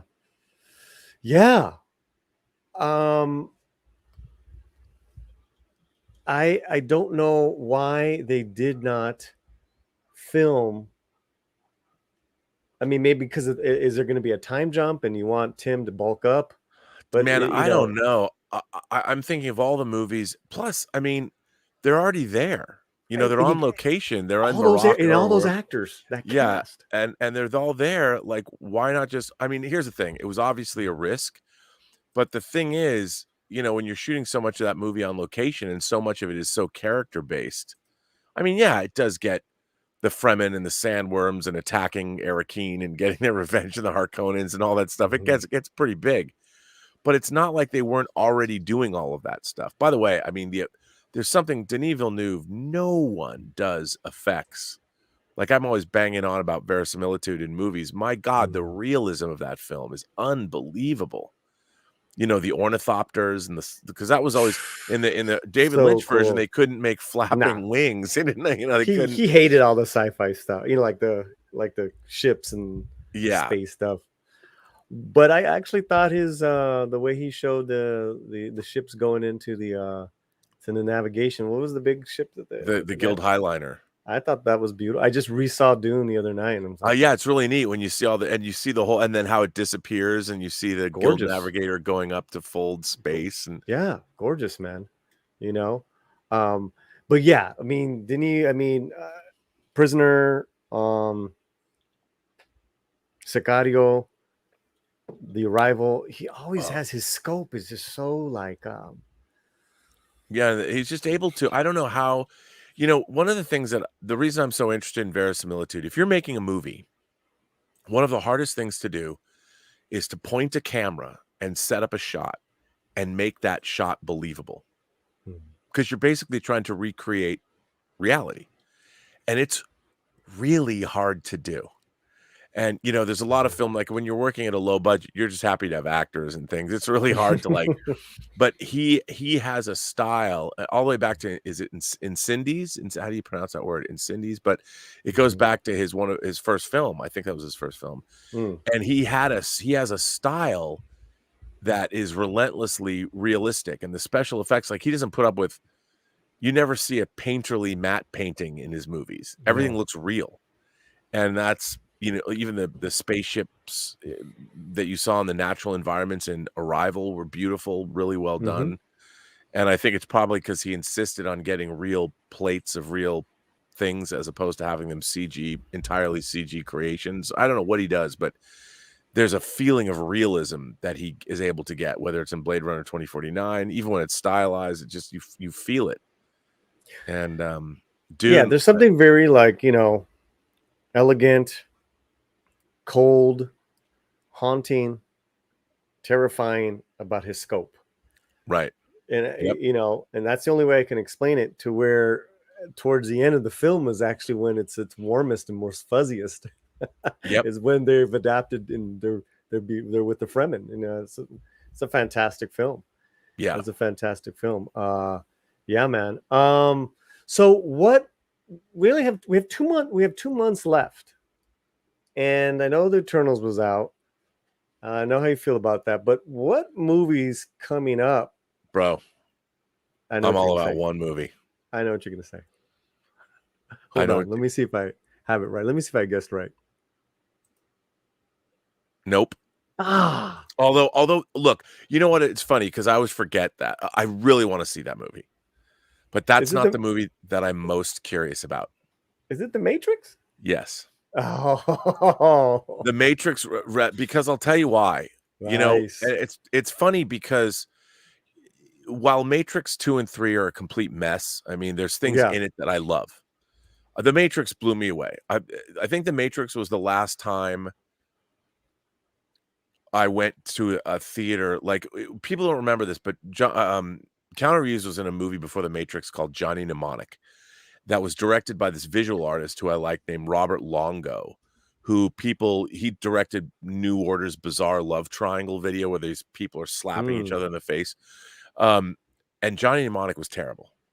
And it was terrible. And it was a cyberpunk thriller, you know? So back in 99, like, I loved Bound, the Wachowskis' Bound, but nobody knew anything about The Matrix. And I went to an early screening on the Warner Brothers lot at the same theater I saw Dune at, actually. And, you know, everyone's kind of there, like, well, whatever, you know, we're here. Could be cool. You never know.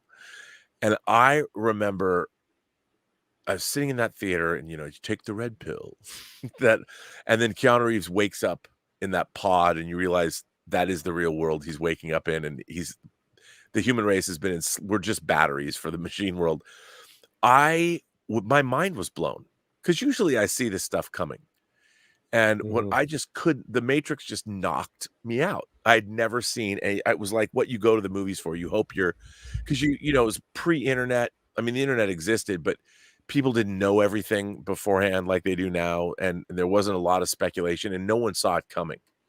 So sitting in that theater, I was like, this is amazing. Well, I know a little bit about the Matrix Resurrections, and it just seems bonkers to me. The fact that they are making it and the plot of it, and I saw the trailer, and there's a lot of really weird stuff about it. It could go either way. Like, I'm a Wachowskis fan. Like, I love Speed Racer. I liked Cloud Atlas. I'm a total Jupiter Ascending apologist because, look, I know, really, I like Cloud Atlas. I haven't seen Jupiter.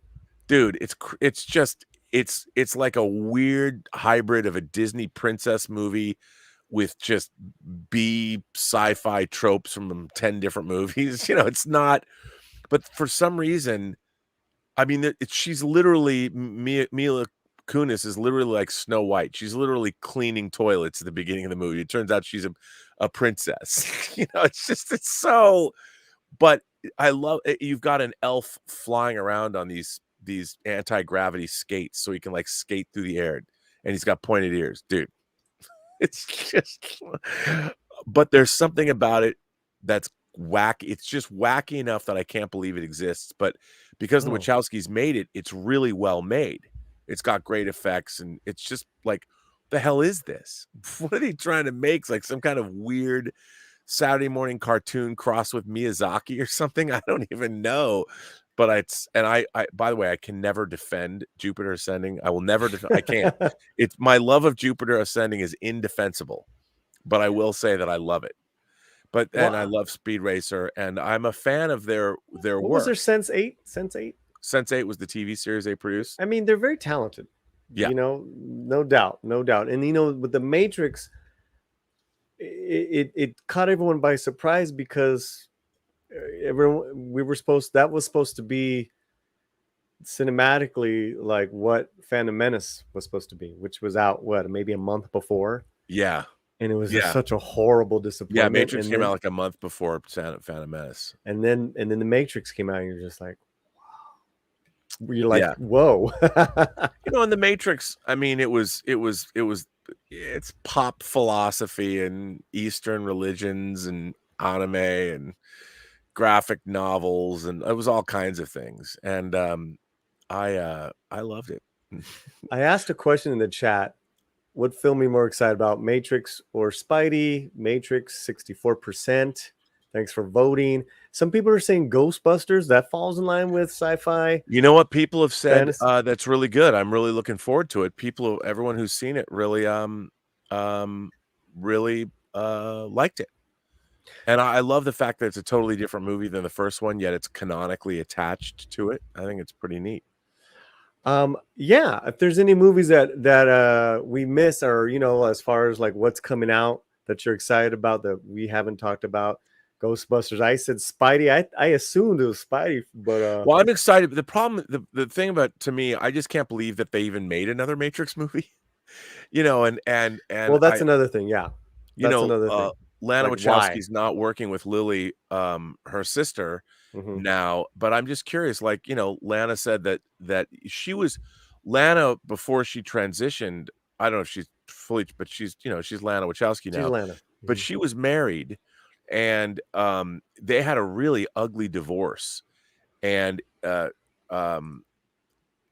was a lot of craziness there. And then Lana came out and said that the Matrix films were a trans allegory, which I thought was a really interesting reading of all of that. And I'm like, that's interesting. So I'm curious now, having transitioned since she made those original films, how is that going to affect? And also, the world has sort of become very much like the Matrix. Like, it seems like we are living in the Matrix. We are living in a simulation. So from what I understand, this movie is very meta, and not in the Facebook way, but a very meta look at all this. So I'm looking forward to it. I mean, what did you think about the second and third ones?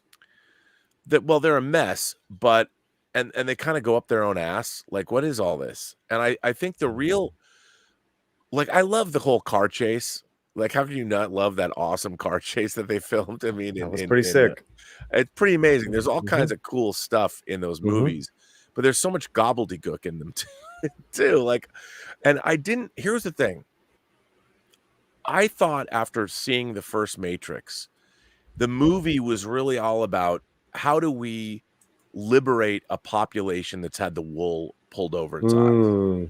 And that seemed to me like, oh, that's a really interesting thing. So now that Neo is the one, how is he going to then liberate the people that are in the Matrix? All the human beings, because they have to be able to be liberated slowly, so the shock of getting out of the Matrix doesn't kill them. That was the whole business with Morpheus. You have to take the red pill or the blue pill. That was because you have to make that choice, because if you make the choice of the red pill, then your mind won't, when you do wake up, it'll be shocking, but it won't kill you or whatever.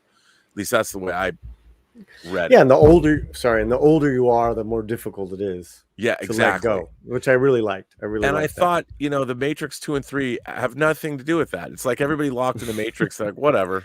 It just took itself so seriously. Yeah, and then they're like, well, it's the war with the machines. And I'm like, so it was kind of like all dumbed down. I like the idea that I thought Neo would have to become like this super heroic, messianic cult figure inside the Matrix and get all these people to believe in him.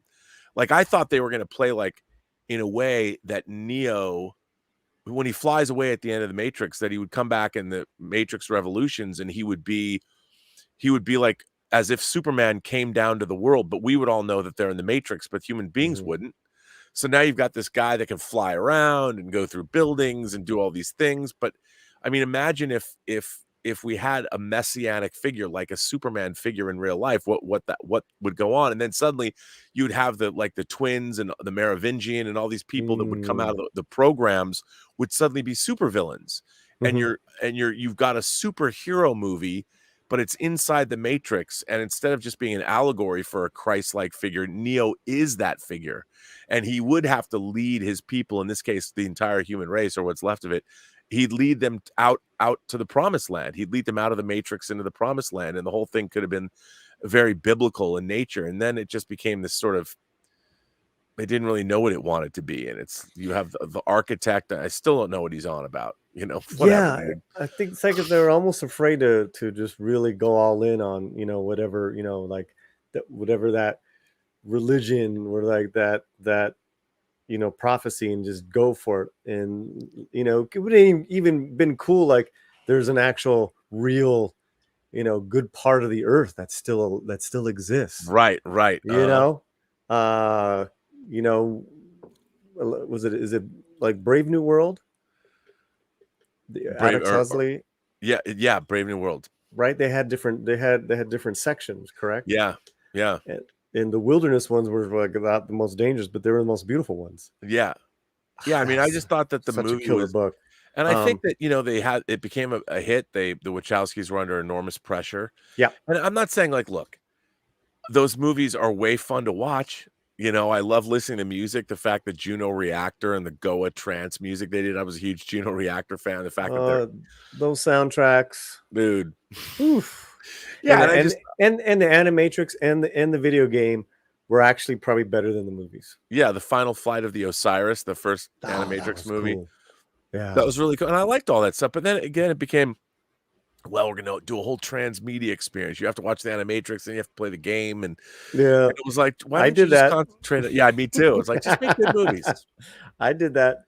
Yep. I did. I had the soundtrack. I had the game. I had the Animatrix. Yeah. Yeah. It was pretty dope, man. So this is the one you're most interested in. You think they're gonna get it right? You think they're gonna make something original? Because they learned their lesson, right? She has. Yeah, I don't know. I mean, the trailer to me looked like there was a lot of interesting stuff in there, but who knows? To me, it can go either way. And there's things about the trailer I didn't like the way it looked. Like when you see that establishing shot, and Neo's, they're playing this game, and that's fine. But you're on. Look, it's either going to be mind blowing or it's going to be It'll be like Bill and Ted Face the Music. It was fine. But it was like Bill. It is what it is. But as far as a third movie goes, it's perfectly fine. You watch it and you're like, oh, it puts a smile on your face. Is it a great movie? No, it's fine. And I have a feeling that the Matrix Resurrections, Resurrections, the worst thing it could be to me is that's fine. I'm hoping it would be something that had a lot of, I mean, God knows we should comment.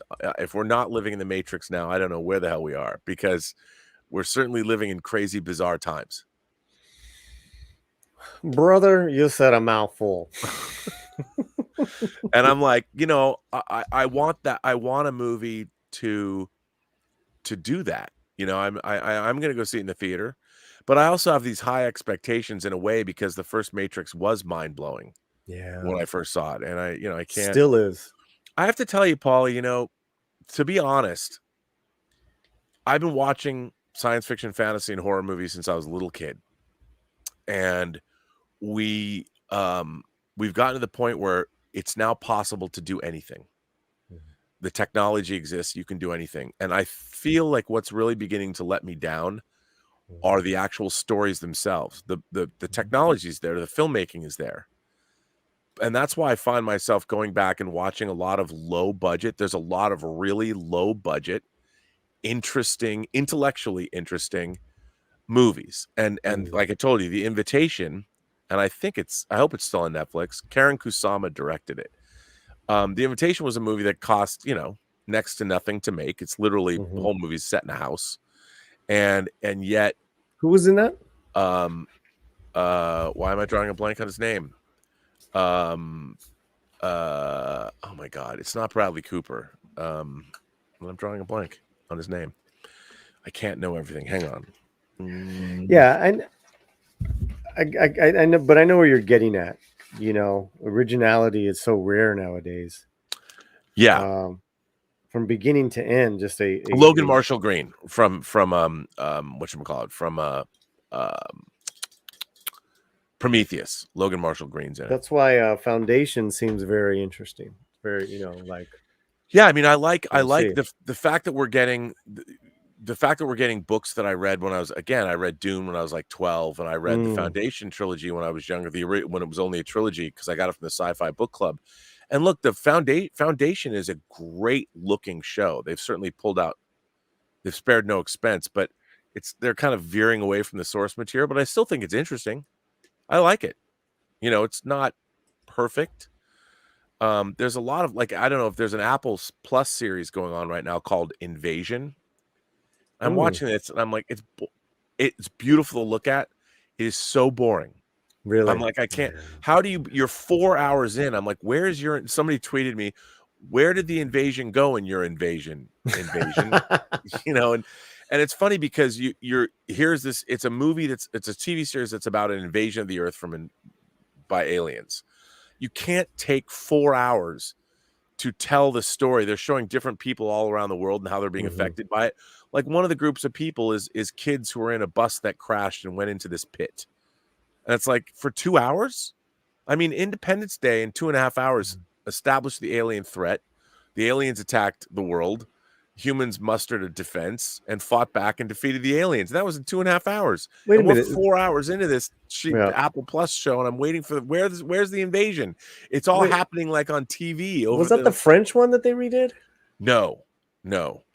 This is something that and Simon Kinberg, who did X-Men Dark Phoenix, and he's got that movie, the 355, that looks like the women's secret agents, that looks like Fox Force 5 from Pulp Fiction, that Uma Thurman, the pilot. That's that hilarious. Uma Thurman. Yeah. But that's hilarious. But the invitation, like I was going to say, like you asked me about movies that I've seen this year that I liked.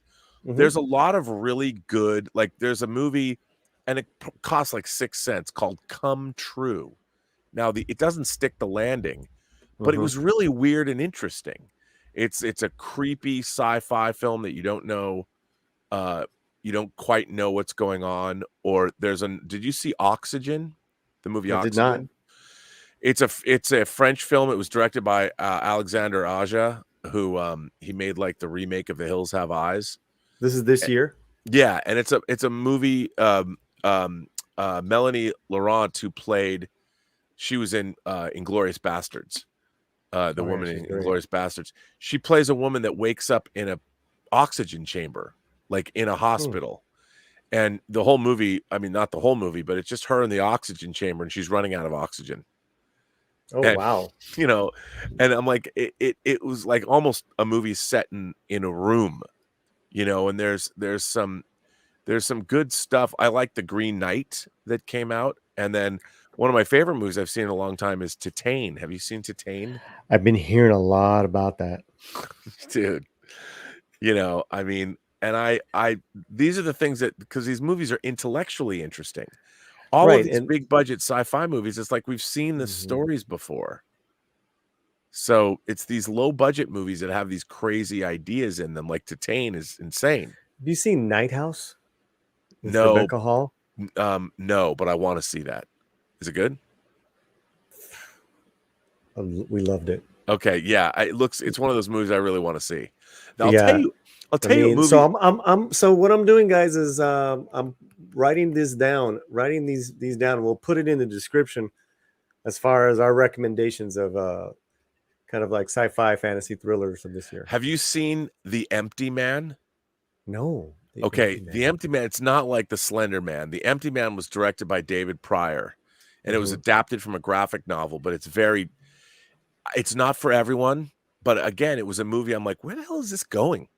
Like, I was watching this going, what's happening here? Love that. And I really, really liked it a lot. I wish it had come out on physical media. Well, Night House, we had no idea. And I'm usually really good at figuring a lot of these out, you know?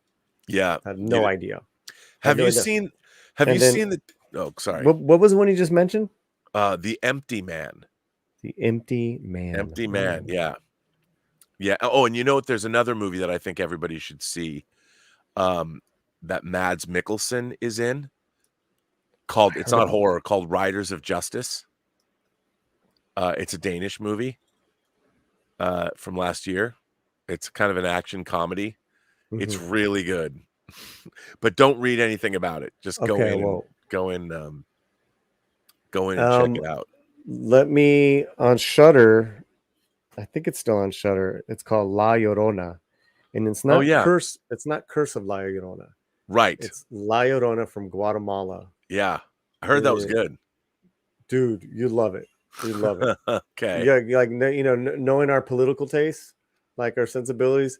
Yeah. Because it's like, it's pretty it's discerning and it's a little and it's frightening. It's very haunting. Speaking of that, did you see the Forever Purge? Yes. I liked it. I thought that was great political commentary within a really, I mean, talk about immigration, and it had a lot to say. We did. I think we did 3 videos on that movie. Oh. So here's the thing, because I told Mexican Iron Man to go see it, and then we did like a breakdown. It's a fantastic film. Yeah, I mean, I thought so too. It's a you got all that stuff, right? The race, the immigration, but then it's the purge, right? And then it's these two families coming together to survive. Yeah. Then it was a road. Then it was like a little bit of a road thing, and then it was a bit of first person action. What was so great about, to me, that's a movie that it has an agenda, but the agenda works for the story. And it really worked. I thought it was really good. I thought it was really clever, and it was really interesting because you have great social commentary, but it's still, like you said, it's a purge movie.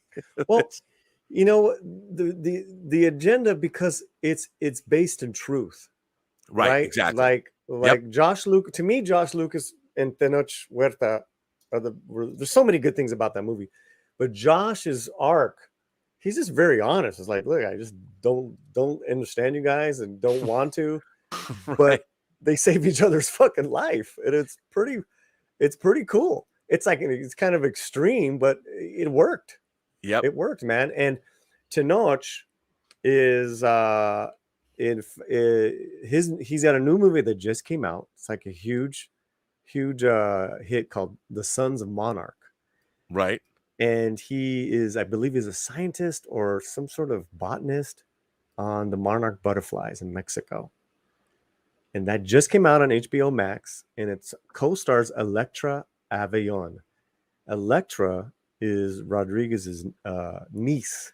She was a twin, and she was in his movies as the twin. And I have this queued up, guys. I'm gonna share this. And yes, you're welcome to join us next week, Rob, because Electra is our guest next week on the show. And she was in Machete Kills as Nurse Mona. Oh yeah, she's right here. Her and her sister.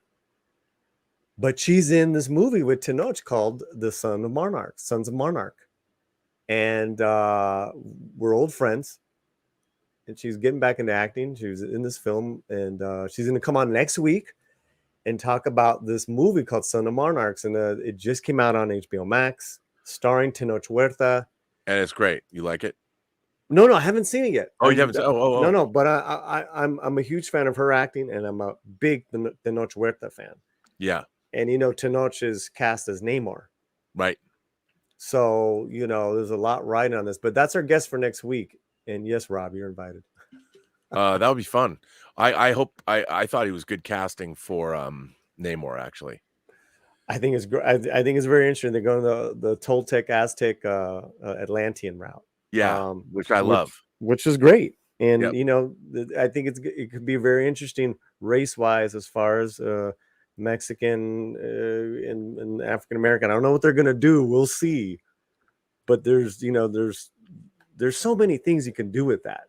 Yep. But back to the Forever Purge, I'll put that on the list, guys. That's one of my favorite that's probably like my top 5. And yeah, a Purge film.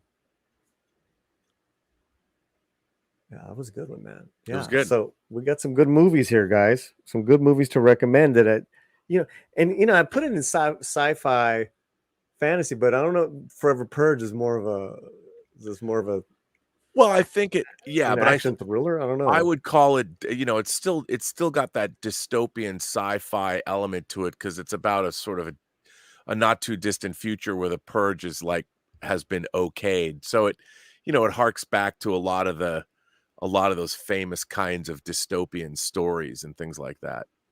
That's a very good point. I might watch Forever Purge, Mr. Tickle, and get back to us. Yeah. Get back to us. So there you have it. Matrix and Spider-Man. I'm a big Alfred Molina fan, so I'm very excited to see him come back. Give me the whip. Throw me the idol. Jovitos, fresh, 3 days. We saw him before in your hood. We saw him at the Pasadena Playhouse. Oh, really? Like February of before all that shit went down. Like when we were, yeah. He was the lead in Dad. Father. Oh, really? Father. Father. Yeah. Wow. Father. Wow. And we saw it live. And wow. And Romy and Alfred, and she calls him Freddie. okay, I can't call him Freddy. Yeah, they're friends. They've done shit together. They've done film and TV. I got to meet him afterwards, bro. Was he nice? He seems like he'd be a nice guy. Super nice. Yeah, he seems super. I just watched him as in Frida. And Diego. He's Diego. He's so good. He's so good in that role. He got nominated. Yeah, he's an amazing actor. Totally great. And I know that I know that Anthony Hopkins played that role in the movie version. But to see a play, it's so neat because you get to, you say you're a part of that. Like you grew up reading the books. It's like I got to see the play. Yeah. Oh yeah. There is a movie, by the way. It's not coming out by the end of the year, but it's a movie I cannot wait to see. And again, Big, Dumb, and Stupid. Moonfall. I'm glad you reminded me, because the very first thing I said, what does Luna stand for? And I'm like, oh, my friend has been watching Moonfall a lot. Tell us about Moonfall. Well, it's made by Roland Emmerich, who made 2012, Day After Tomorrow, Independence Day, White House Down. Yeah. Well, I thought it was like, I didn't know, I thought the moon gets out of its orbit and it's going to crash to Earth, which is basically what it is. Immediately I'm in. But apparently the moon is hollow and there's all kinds of alien technology in there, and it brings in, if you just watch the trailer, I'm like, oh, I'm so in. Apparently they don't have a space shuttle, so they take the space shuttle from the Natural History Museum and drive it down the street in LA so they can launch the space shuttle. Oh, again. That's hilarious. I don't even know. I'm just watching because again, I watch these Roland. Look, 2012 is ridiculous. Just utterly ridiculous. I mean, but if you live in Los Angeles, 2012 is hilarious because they destroy LA. But in such a huge fact, like, come on. Mm-hmm. I mean, San Andreas did a pretty good job of destroying LA too. But so many movies just love destroying LA. But what was that old one? Earthquake. No. But the other one with Pierce Brosnan. Was it Pierce? No, that was Volcano. That was Dante's Peak. Volcano was with Tommy Lee Jones and Anne Heche, where the La Brea tar pits erupt. And Dude, Beverly Center. That movie was so bad. I loved it. I loved it too. I mean, I love when they're in the new LA. That was when they were building the subways. The LA subways, and you've got the rolling lava coming down the subways, and it's just like. And there's no metro line near Beverly Center, especially back then. No, not at all. And what I love too is that how many times do you drive up Fairfax, where Johnny's is, and they put up the concrete highway dividers to stop the lava. Oh my God. And ridiculous. They built the corner of Wilshire and Fairfax. They built that like down at Manhattan Beach Studios when they were making that movie. Wow. Or like in Playa del Rey or wherever the hell they built. So they built and that. And then both those films came out like the same year. Yeah. That's so bye-bye LA. I mean, Dante's Peak at least has like an air of credibility because it takes place in the wilderness. But come on, Volcano, La Brea tar pits erupt, because that could happen. I guess it could. I mean, yeah. But see, here's the thing. Or even Speed like destroyed LA. Speed. I mean, but here's the thing. For my money. Like, people are like, oh, Rob, you're always talking about how bad Star Trek Discovery is, but how can you say like a movie like Volcano? Yeah. Well, here's the difference. I think Volcano knows what it is. Absolutely. It's not like Star Trek Discovery is Volcano, but they're telling you it's like real Star Trek. It's just not. And whereas Volcano, I mean, come on, it's a movie where the La Brea tar pits erupt. I mean, none of those films that we just mentioned took themselves seriously. That's why they're so amazing. And Speed is so much, those 90s action movies are like, Speed is so much fun. I mean, come on.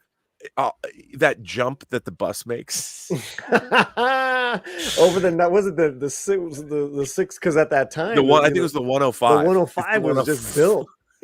It's not done yet.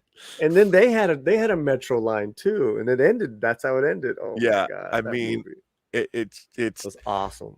But you look at those things and it's like, okay, we know what these are, and obviously the granddaddy of all those movies is Die Hard.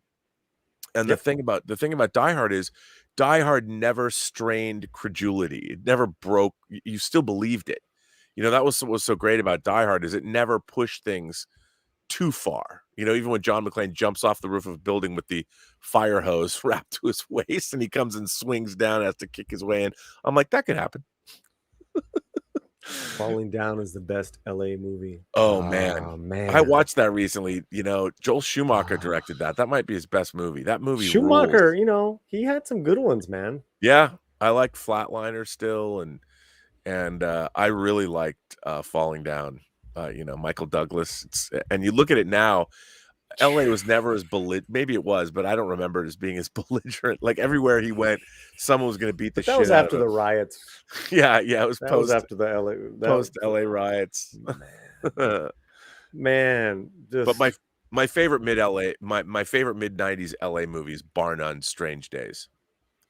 Have you ever seen Strange Days? Yeah, that's more like Venice. Yeah, right? but it's downtown, you know, and they have the big rave for the year 2000. That's right. Catherine Bigelow directed that. James Cameron wrote it. Mm-hmm. And it's got great LA bands in it. But Repo Man didn't destroy LA. No. Repo Man was like 80s, but man, Repo Man was one of the reasons I wanted to move to LA. God, Repo Man was just like I love it. That's the Repo Code. That was intense. I love Repo. Life of Repo Man's always intense. that what a great soundtrack too. A lot of LA punk bands. Yep. You know, Tito La Riva. Yeah, it's great stuff. I mean, I still play one of those songs every now and then as background music, but you know, Repo Man, the way it's, you know, because it was done by a Brit, and his view of LA. Alex Cox. Yeah, his view of LA was it's, you know, I mean, as much shit as we get, we are such a beacon for the world. Oh, better or worse. You know? I have to tell you, Repo Man came out in 1984, and then in 1985, To Live and Die in LA came out, and this is going to sound strange, but I love that double bill. And if you want to add another movie to it, I've got another one for you in the 90s. Go ahead though, but I got another. This is 80s. To Live and Die. We're going back and forth. Yeah, and then 80s, I would say, and this is going to seem, but there's a movie called The Boys Next Door, with Charlie Sheen and Maxwell Caulfield, and these guys like leave Arizona and they come to LA and they wind up being serial killers in LA. Whoa! So you got Emilio Estevez in one movie and Charlie Sheen in another. Wow! I actually took a girl to that movie as a date, and she was like, "I don't think I ever want to see you again." Big Lebowski for sure. That's another good one. That's a great one. That's 90s. That's 90s. Going back to the 90s, LA Heat. Oh yeah. Heat was great, dude. Heat and a movie that encapsulated my youth was Swingers. You know? Oh shit. Well, before you swing it, when did you move to LA? 88. Okay, so do you remember when Heat? I mean, you had to have been around downtown, or maybe heard about their just their production problems. Because they would close downtown a lot for a lot. Like they had a lot of production problems. Yeah, no, I was here for that. Yeah. And I was working in North Hollywood when those guys tried to really do Heat for real. You know, that was some crazy, but yeah, that was, you know, it's so funny because when you think about, when I think about the early 90s in LA, I think there was the riots and the Northridge earthquake. They were 2 years apart. I'm like, man, I love that I'm here. You just moved, yeah, 88. I'm like, I was there 88. So, and there was the Bloods and the Crips were still fighting in 88. You know, Colors NWA in 88. And it was the Lakers won. The Lakers and the Dodgers, Lakers, right when you got there, they won. And then of course, you know, the war was crazy, the Gulf War. And then OJ Simpson. We had OJ. That's just fuck, man. The 90s. I mean, LA was just an endless parade of interesting things. Oh, the Melendez brothers. The Melendez brothers, yeah. I mean, it was so, and it was very funny because at the time, the Night Stalkers. You know, there was dude, there were so many weird things. Back then I was buff and I worked out all the time, and I was always meeting girls. Like, you'd go out on a Friday night in LA, and you go to, like, oh, we'll go to a bar in Hollywood and hang out, and then you'd wind up in some mansion in Malibu that you'd never been in with people you didn't know, and you wonder, how did I wind up here? Yeah. It's like a Talking Head song. It's just because you'd go out and you'd meet people. You go from place to place to place. It was so much fun. It was wild. LA was wild. And the funny thing was, it would never happen today because everyone's got phones. I saw shit that you could never get away with because people didn't have phones. Yeah. Nowadays, I can't even imagine. It's not nearly as much fun because everyone knows where they're going. Like, oh, we're here. Right. I mean, back then you'd go out, and the stories I could, like, one day I would love to do. I mean, Free Enterprise, my movie Free Enterprise, was like the nice version of what LA was like. I would love to do. I mean, I'm a nice person, but I like getting into shenanigans. Not bad shenanigans where people got hurt, but like meeting girls and winding up on the beach in Malibu, not knowing, like, how did I get, who drove here? How am I getting home? Wow. It was that kind of thing. It was such a crazy. It was just in the damn, you're taking me back, man. But I lived in the art district in the downtown, right by the LA River, like mid 90s for a few years. That was just in downtown. Yeah, that was insane, man. Yeah, I mean, dude, that was another thing. I loved it when I would meet, like, because you'd meet, let's just say there were many beautiful Latina girls. Yeah. And they were down to party. And when I say party, I don't mean like go off and do drugs in the bathroom. I mean, they like to dance, they like to have a good time, and they're like, come meet my brothers, they're having a party. And you'd go in where am I? I'm in East Los Angeles. Oh, cool. Yeah. And you'd meet all these people. Actually, they'd be great. You'd be having a good time. Everybody's all, let me make you this. Everyone was always cooking food and drinking lots of Mexican beer. But then you hear like gunfire in the distance, and people would be like, don't worry about it. They're not going to bother us. Yeah. And I just had so much fun. It was so much fun. But I don't know, like, obviously I'm old now, but I wonder, do people still go out and have that kind of fun with everything seems so like programmed? Like, we're here, here's geosynchronous. Everyone knows where everybody is all the time. Here we're at this party and the thing about back then was that you never knew what was going to happen when you went out. Right. Yeah. And you jumped around circles too. Like, you ran into different people. That's why I liked Valley Girl. Oh, dude. You just, you kind of like, hung out and sometimes dated out of your circles, or it was just wild. Or you would throw a party. Yeah. And you're like, who the fuck are these people that are showing up? Impromptu. That was the thing. You didn't know. And that was, LA was so interesting because it was fun. I never once felt, the entire time I've lived in LA, I've never once felt threatened. Like, and I was sometimes with some sketchy people, but they were always nice, sketchy people. I mean, maybe it's because I'm like, hey, how's it going? Like, I was so happy to be places and meet people and do things. Right. I mean, I never had a bad experience, that I had bad professional experiences, but LA was just so much fun. And I wonder, is it, do young people today, do they go out and have fun? Like, do they have fun like we would have fun? Like, I can't imagine, because everything now is so, I don't know, it's so programmed. It was fun. Like, now you've got people with dating apps like Tinder.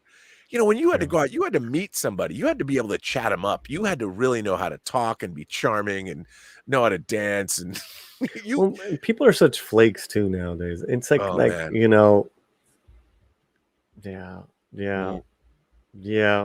I had a friend. He's no longer with us. He passed away very young, and he and I had this saying, which was "whatever comes our way," meaning that when we would go out, it was like whatever comes our way. Let's see what happens. And when you had that attitude, it was like, hey, how are you? And it's just, and you're at the bar and someone says, hey, our friends of mine are having a party. Why don't you come with us? And we're like, okay. There was never a time when we go, no, we can't. we were always like, yep. It was like being out in the ocean. You'd have the waves take you wherever they're going to take you. I loved Venice, man. Oh, I love, that's another thing. People watching it that are really don't know LA is just the different areas of this town are just magnificent. I was downtown a few weeks ago. And I'm like, shit, I'm by Olvera Street. Fuck it, I'm gonna stream live because I want people to see just how cool this little line of shops are. That everyone is like, and it's across the street from Union Station, and then it's across the street from the oldest church, and but going back to that, I always used to love ending up on Washington over there by Venice Pier in those little bars. There was, I want to say, those little bars that I've got. I want to say there's a restaurant there called North Beach. Was it called North Beach? James Beach. James Beach. That's what it was. James Beach is on Venice. Okay, south. So it's north. Venice North. Yeah. Venice. Yeah. So it was at James Beach, but then there was a place that was right across the street from James Beach. Yeah. And it was like a dance club or a bar or something. I go in there. Yeah. I go in there, and this was, I want to say, this had to have been 93, 94. Okay. And this unbelievably cute girl, but in sort of an offbeat, arty, but yet her name was, it still is, I'm sure, unless you got married and changed it. Her name was Rainey McGrew. Wow. Her name's Rainey McGrew, and she was Rainey so McGrew. Yeah, she McGrew was so, or McGrew? McGrew. Rainey McGrew, and she walks up to me. She comes up to me, wow.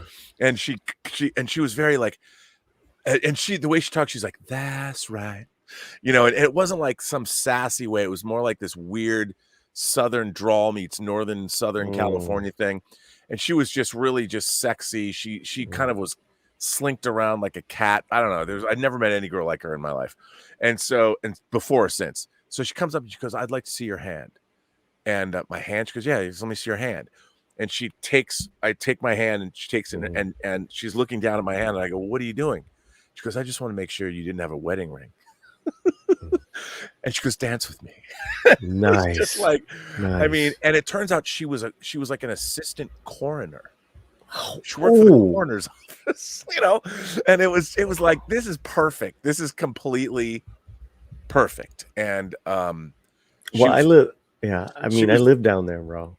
Yeah, I mean, she was very, very sexy, and we went out, and it was one of those things where she was like this spacey, fun LA chick that was a coroner, assistant coroner, and it was funny. Like, I don't know why we, and she, I don't know what, she was one of those girls that she smelled, her perfume, whatever it was, she smelled so good, like all the time. It was like a combination of Poison, that old perfume Poison, and like a citrusy. It was she was just this intoxicating. She seemed like she was this pixie that would skip on the clouds or something. And it's one of those things where we didn't even go out for very long, but I'll never forget her. This stream is going to get me in trouble. I mean, but what a name, Rainey McGrew. I lived right down the street from there, and I would I would jump rope in front of my house, which is right in the canals. Okay. Right. I mean, that's all I had to do. And, I mean, and again, yeah, it was. I'm telling you, man, those days. And I'll talk about movies. Another great movie that has places set in and around there was the Rob Lowe, James Spader movie, Bad Influence. I loved Bad Influence. Dude, Bad Influence is awesome. Bad Influence, and then another James Spader movie, Dream Lover, with Machen and Mick. Or Jack's Back. Jack's Back. That was, I think it was 80s, but another great James Spader movie. Bad Influence, man. I'm like, because that was all big, and that was LA. That was West LA. Venice, Westwood. Well, Jack's Back was Silver Lake. Yeah. Right? Yeah. Or Echo Park. So Echo Park. Oh, it was so cool. I loved it when movies really kind of like stayed in the vicinity that exists. Yeah, and like I've been there. You'd see all these places, you'd be like, yeah, man. But not I was the LA totally movies there. where they're like, like, oh, they're in Echo Park, and then they're driving down the street and they're in Chinatown, or they're like, I'm like, you can't fucking do that. Yeah. But that's still cool, man. Like Terminator 2. Right, exactly. Like in the LA River and all that. That was killer, man. They really went for it in the Terminator. A movie that came out I loved. Did you ever see Blue Thunder? The movie? Not the TV show, but the helicopter with Roy Scheider. Blue Thunder. Blue dude. Yes. Blue Thunder with the police helicopter. It's Malcolm McDowell, and because the climax takes place in downtown LA, where you got jet fighters trying to shoot down this helicopter in the middle of downtown LA. And those were man, those are the days, dude. What, the whiskey is in West LA? The Whiskey A Go, yeah. Well, it's on Sunset Boulevard. Yeah, that's not West LA. The Whiskey A Go goes Sunset Boulevard. It'd be West Hollywood, if anything. Yeah, it's West Hollywood. But in West LA, what was that? Well, the thing about West LA is you could go into Brentwood, but there wasn't anything that cool. I mean, there was stuff there was like do you ever go to a place called the Brass Monkey in Santa Monica? It was like a club. Maybe. I met another girl I dated there that I was madly in love with. One day I found a tape recently. This girl broke up with me, and she was an ex-Miss New Jersey, Trisha Lynn Bowman, but now she's married. She has a different name. But I was so madly in love with her, and when she broke up with me, I made the most groveling videotape where I drove all around LA to the airport, to the Griffith Park Observatory. Wow. And I was talking and telling her how much I loved her and how much I missed her. I found You still have that video? I found the tape. I have the tape. And I'm like, I've got to because I don't even have a player I think it's VHS-C or something. I want to copy and put it on YouTube. Dude. It would be the most pathetic and sad groveling. I mean, I haven't seen it since I made it. But wow. By the way, it didn't work. She was smart. No, it never does. She was too smart. It didn't work. When you grovel like that, man. I remember such a long time ago. Patricia Lynn Bowman. Oh man, I was so in love with her. It's getting about that time, y'all. Well, thanks for hanging out with us. Thanks for hanging out with us. We're just with our LA reminiscence from the 90s. Yeah, we're trying to connect it to films, but not. But it was, that's why I'm thinking about all this stuff, because I was thinking about things like Bad Influence. If you guys haven't seen Bad Influence, it's a great thriller, and Rob Lowe, and it's peak Rob Lowe because he plays the villain, and peak James Spader, and like Lisa Zane is in it, who's Billy Zane. Billy Zane was like Kate Winslet's fiance in Titanic. It was his sister. Yeah, so, he was the Phantom, wasn't he? Yeah, he was the Phantom, and she's in it, and it's great. And I think one of the girls, the red-haired chick from like Melrose Place, was in it too. Like that was James Spader's fiance or something. Melrose chicks, back Melrose Place chicks. Oh yeah, it was fun. LA was certainly fun in the 90s, man. Yeah, I don't think it is like that anymore, man. I don't either. I mean, I'm old now, so. Well, that's the thing I wonder. And also, another thing we didn't touch on was all the great music venues. You could go. There's always places. There's all kinds of bands playing live all over the place, depending on where you went. Mm-hmm. Not just in Hollywood, but there was all kinds of bars. All over. These bands would play all over town. Like if they were from East LA or Long Beach or the Valley, you got to see them in different venues. LA sucks now. Well, I wonder. I mean, does it? Does it suck now? No, it doesn't suck. Yeah, I mean, but it's just because I'm old. Because I don't. I mean, I would never be in a. And the funny thing is even if I wanted to go out, people my age don't do that. You go to high-end dinner parties or whatever. Yeah, we have different tastes now. I mean, what I want to do is do a stream where we can pre-record it at one of my favorite Mexican spots, and we'll have you down, Cameron, maybe Gary before he moves. We just film, but we just eat. That's what we like to do now. I mean, you guys, I know you still drink, but I Yeah, but I've got to go. I do it in phases. I've gotten to the point where I'm drinking too much, so I've got to now go back into the non-drinking phase for like 6 months. Just to, sure. And I want to go back to CrossFit because I'm not getting any younger. I did this medical lecture series. I shoot these for a friend of mine, and he's 2 weeks younger than me. And he's a doctor, but he's beat back terminal leukemia twice. So he keeps himself in tip top shape. Yeah. And he's just ripped. He's my age and he's just ripped. Like he was changing his shirt when we were shooting. Yeah. And I was like, bro, he looked like superhero. Yeah. I'm like, I got to do that. I got to do that. Yeah. And we don't need to be ripped. We just need to be. No, but in great shape. It'd be great because, I think you're a couple years older than me. It's just cardio and start lifting weights. Yeah, and it's also diet. You have to make a commitment. Oh, yeah. Nutrition, and when you like do CrossFit, and he does like paleo and a lot of protein. He looks great, and you gotta do that. And for me, I tend to like to go cold turkey in terms of like drinking, and then when you start working out, you got to eat well, and you eat very regimented and things like that. I need to do that. Well, I'm lucky because Romy will get on a health kick for us, and she'll make those, like Portuguese cabbage soup, and we just eat it for a week. It's and each day it actually gets better because it sits, but it's so good. It's so healthy. It's just all health.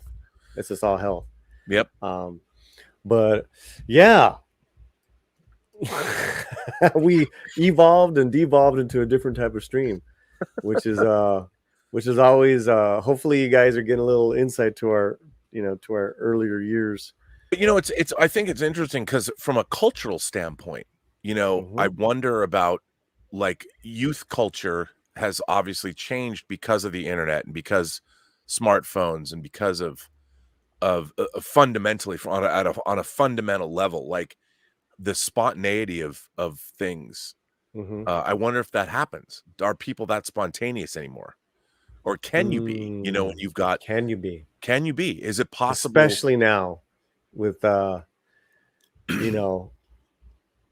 especially now. And that was, there was something, again, about navigating those waters.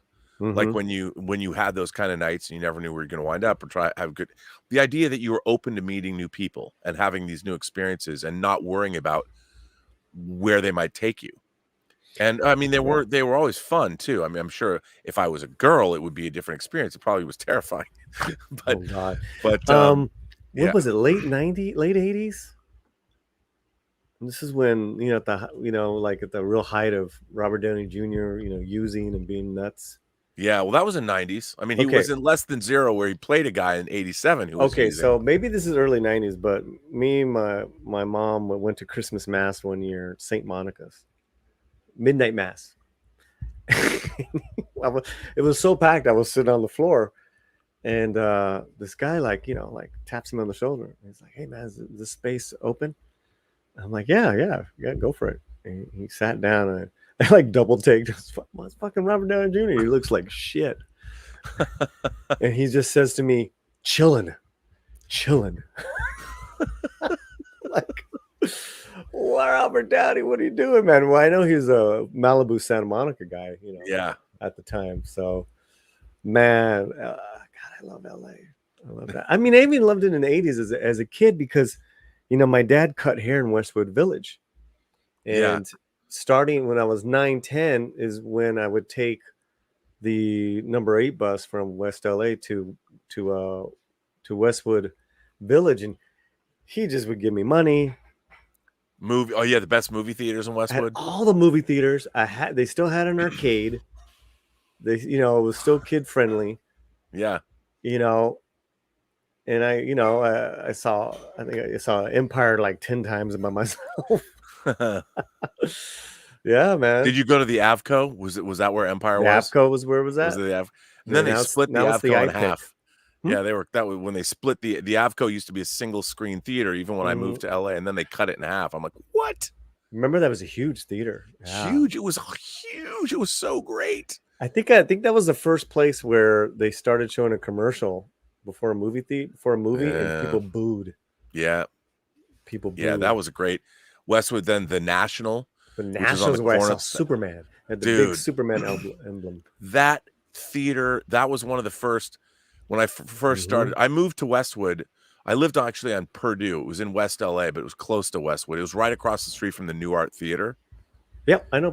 Right across from Dolores Restaurant. My apartment was right across from Dolores Restaurant. You're just south of the VA hospital. Yep, just south of the VA hospital. Yep. And Ohio Street is where they had AA meetings. My dad would take me. I was like a little kid. I know that area. Yeah, I mean, I loved living there, and I figured that's a place I want to live, even though I had to drive to USC every morning, which is I didn't realize what it was going to be like. Wow. It was horrible. And I had a 9 o'clock foreign film class. I'm like, this is the worst thing of my life. But it was it was a great time. That was 88, 89. The New Art.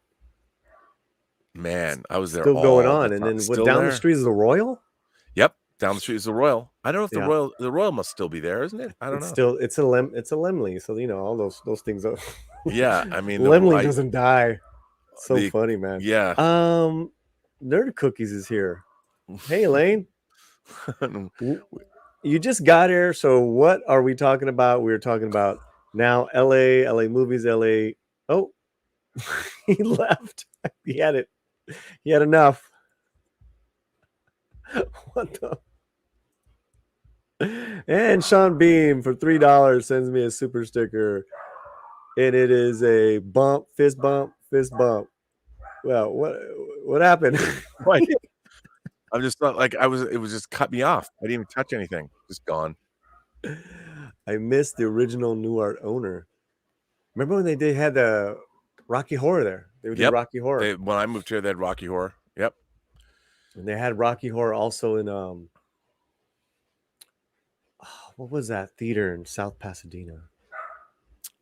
Oh, yeah, I know where that. Yeah, I used to work there.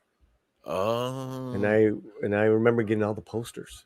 I love South Pass. Cinema Paradiso. Yeah, I have that on 4K. Tie Me Up, Tie Me Down. Almodovar. I was trying to tell earlier. Was on someone's stream. I was on Sporky News, and they're like, whose acting career would you rather have, Banderas or Tom Cruise? And I said Banderas, man. Yeah, man. I mean, think about it. Tom Cruise has all the fun shit back in the 80s. I know that, right? Tom Cruise has a great career, but Banderas is the movies he's been in. He still does. Plus, who would you rather be? Come on. Who would you rather be? Who's having more fun in their lives? Yeah. I mean, not that Tom Cruise isn't having. I love Tom Cruise. I'm a huge Tom Cruise fan, unapologetic. Yeah. But I mean, you're Antonio Banderas and you're in Mark of Zorro. Who are you in Mark of Zorro with? I mean, dude, he was in the Mambo Kings. Catherine Zeta-Jones. Dude. Okay, come on. Can you imagine being in a movie, being in Mark of Zorro with Catherine Zeta-Jones? But have you seen his early Almodovar films where he's just getting shagged by all the Spanish women? Dude, they're in Tie Me Up, Tie Me Down. Tie Me Up, Tie Me Down. Woman on the verge of a nervous breakdown. Yeah, Victoria Abril, Matador. Can you? I mean, come on. Yeah, and then he was in the vampire movie. He was in Desperados. Yeah, I mean he was in Interview with the Vampire. He was Armand in Interview with the Vampire. He was Armand. How great was that? And did you see Pain and Glory last year? I didn't. You'd love it. But it's a beautiful film. That's a beautiful. And yes, 13th Warrior. We were talking about. That's right. Yep. But still, I mean. Can you? I mean, just to be in Spain making movies with Almodovar, come on. He still does it, and he's a song and dance man. Yeah, I know. He's a legit Broadway level song and dance man. Yeah, I mean, you can only imagine. First of all, if you guys haven't been to Spain, I highly recommend it. That was so much fun. Spain, I've been there 5 times. Really? Well, there's a film festival in Spain that's outside of Barcelona called Sitges, which is it's science fiction, fantasy, and horror. And that's all it is. We gotta go. Sitges is 20 kilometers south of Barcelona on the Mediterranean. It's my favorite film festival in the world, bar none. Wow. Bar none. and lots of good stuff happens there. So now we went Banderas or Javier Bardem. Oh,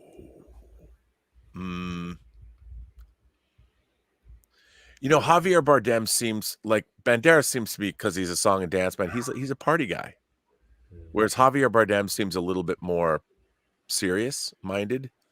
I think I'd want to be Banderas still, even though I love Javier Bardem. I mean, No Time for Old Men. Yeah, No Country for Old Men. No Country for Old Men. Sorry, that one too. No Country for Old Men. No, he was. I mean, he's amazing. He's amazing. I'm looking forward to seeing his Ricky Ricard, his Desi Arnaz. I can't wait to see that movie. Yeah, I can't wait, bro. Yeah. Wow. Well, what do you think? Bardem was in Bond. Yep. He was in Bond. Yep. He was good. He was good. He was great. But, yeah. I'm curious. I'm gonna. And Dune. He was in Dune. And he's gonna. We'll see how the next Dune is, because, his role is very prominent in the continuation of the story. Well, he was in other cool movies like Perdita Durango. I don't know if you've ever seen Perdita Durango, but that's a movie that it was directed by Alex de la Iglesia. It's a Spanish film, and it's definitely worth seeing. Perdita Durango's, and he was in Jaimon. I like that. Hamon. That I saw. Hamon. And then was it Belle Epoque? Yep. Is he in that? I love Belle Epoque. And I think that's where he got introduced with. But Hamon, he was with Penelope Cruz, right? I believe aren't they married? They're married, yeah. Yeah, they're married. Yeah. So he's doing all right. Fantastic, man. All right. Well, I think we're gonna wrap it up. So there you have it. The best movies is LA. Shit. Dude, thanks a lot, man. Thanks for and you've had quite a day, some great streams, but this has been fun. Yeah, this has been nice and different. First part and the second part, that was good. Yeah, got? It would be really fun to do maybe a whole series of, we'd pick LA movies, and do a look like even all the way going back to something like LA Confidential, because that's a 50s LA movie, and strange talk about movie. Yeah. And even something like Zoot Suit. We could do a whole series of LA movies, where we could suggest people watch them and then do a stream and just talk about each one. We do a watch party with them, and then we talk about it. But it's Zoot Suit. God, they need to redo Zoot Suit. I know. They need to do it on site. I always thought that Quentin Tarantino would do an amazing Zoot Suit. He probably would. It'd be interesting to see him do and he's an LA boy. He's an LA boy. That's what I mean. And he loves that old shit. I wonder. He was like the movie guy and working out in Manhattan Beach, that video store. But I wonder if he partied too. I wonder if he went out and. Oh yeah, he did. And did he? I think that would be because I never hear him talk. I would love him to make I would love for him to do. I guess Pulp Fiction was kind of that way, because Pulp Fiction's an LA movie. I saw that at what was that? It's boarded up now. It's that movie theater across the street from Television City. Oh yeah. Mm-hmm. I used to go there forever, man. Yeah, forever. Played there for a year. Yeah, I saw it the Chinese, but man, I love seeing that. That to me too. That was Pulp Fiction, Swingers. Those movies are Swingers. Monkey Jeebus says, but he's South Bay. He was South Bay. Yeah.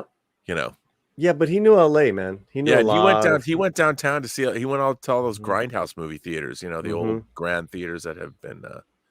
Yeah. We are wrapping it up, but we've been rocking for a little while, Pat. Thanks for stopping on by. Yeah, that's a good idea, man. Yeah, I mean, it would just be interesting to watch those quintessential LA movies. Because you know what? The ones we mentioned, God, there's so many. The ones that There's so many. up. But what about now? Is anyone making quintessential? I guess La La Land. Yeah, you know what? I love La La Land. Is it good? I haven't seen it. Oh, dude, you love it. Come on. You got to watch. I know.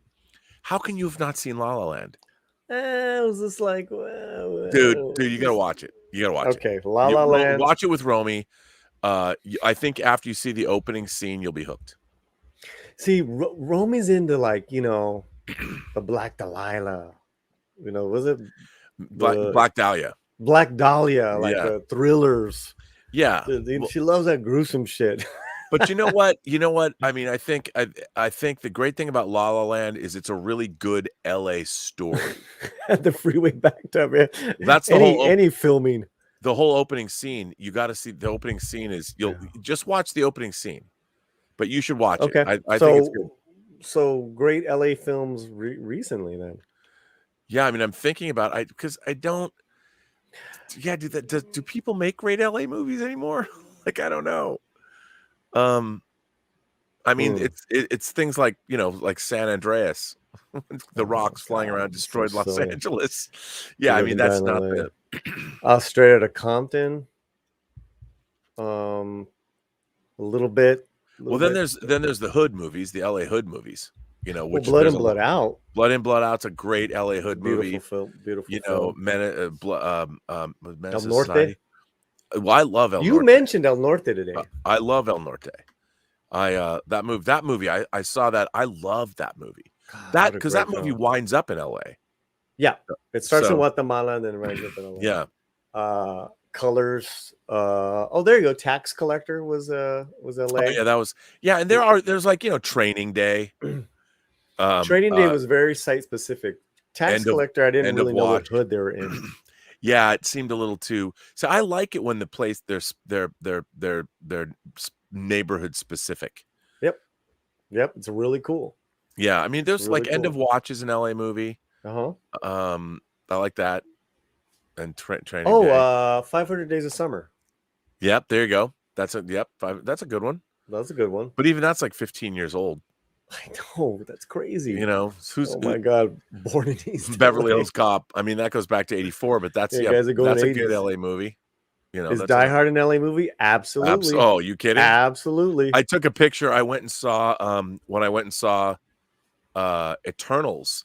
I drove up Olympic Boulevard. And just because I wanted to take a picture, I took a great picture of Nakatomi Plaza because I hadn't taken one in a while. Where'd you see Eternals at? Century City? At Century City, yeah. I love the theater. That's like my where I live now. It's the quickest for me. Yeah. Well, and since it's funny because I hadn't really been there since they finished remodeling the Century City Mall. I was like, whoa. Yeah, it's pretty done up. Chinatown? Yeah, man. Chinatown. Well, that's another great LA movie. Chinatown and LA Confidential. 70s. No, well, the movie's 70s, but it's set earlier. It's set in the 40s or something like that. Yeah. I mean, but yeah. Yeah, and then there's these like the Malibu or the beach movies and shit. Yeah, like there's a movie called Malibu Beach. Malibu Beach. Or Lethal Van Weapon was in LA. Yeah. LA, and then also like I'd watch them on late night cable when we first got cable, like the TNA movies from the late 70s, early 80s, like Van Nuys Boulevard, the Van, Boogie Malibu Nights. Beach, Boogie Nights, great. Oh, speaking of LA movies, Paul Thomas Anderson has Licorice Pizza coming out. It takes place at the same time as Boogie Nights, but it's about different, not the porn industry. Great. So I want to see that. Yeah, because he's a Valley boy. It's his youth. Yeah, and anytime he has a movie out, it's an event. Yeah. I can't wait. Again, a great LA movie. You know what's a great LA movie?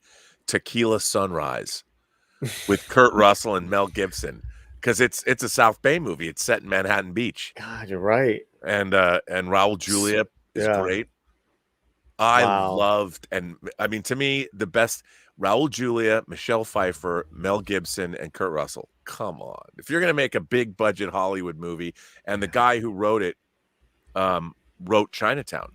The guy who wrote and directed it wrote Chinatown. No, he directed Chinatown, but it was Robert. Why am I drawing a blank? Robert Evans? No, that's Robert producer. Altman? No. God damn it. And I love this movie, and I can't. How am I drawing a blank? How much do I love it? I love Tequila Sunrise. As a matter of fact, let's see, how can I say? Why am I drawing a blank? I want to say it's 1988 because it was the year I moved to LA. Robert Towne wrote and directed it. He wrote Chinatown. And but even the great J.T. Walsh is in it, Arliss Howard's in it, Eric Gross is in it, and Anne Magnuson, who's a great character actress. She was the woman in Star Trek that said sheer fucking hubris in Picard. She plays Mel Gibson's ex-wife in Tequila Sunrise. Right. Wow. Wow. Yeah, man. Tequila Sunrise is like one of the ultimate LA 80s movies. God, I haven't seen that one in decades, man. Oh, it's so good. It's such a studio movie, but I love it. I love it. So, hey, it was nominated for an Oscar. One Oscar. And Raul Julia is so good on it. Is so good in that movie. That was a tragedy, man. I know. Because he was still very young and really rocking it. Yeah, I mean, I remember seeing Tequila Sunrise, and it came out the summer that I moved here. And I'm like, this is my LA experience. I want to have this happen. And it's set in Manhattan Beach. That's where they shot it. And it opened in December. So it'll be 33 years this December since it came out. Well, even was it Iron Man 3? Yeah. The Iron Man movies are good LA movies too. Yeah. Yeah, I mean, technically. But then the bridge they used was in San Pedro. Yeah. Funny, man. All right, guys. All right, man. Well, this has been fun. Almost 3 hours. And let's see, what you got cooking? Well, Tango Shalom, the movie I produced and edited, is on VOD now. And then we're working on the second season of Dota Dragon's Blood, the animated series that I worked on for Netflix. I have to work on it tomorrow, actually. And I'm seeing House of Gucci tomorrow night.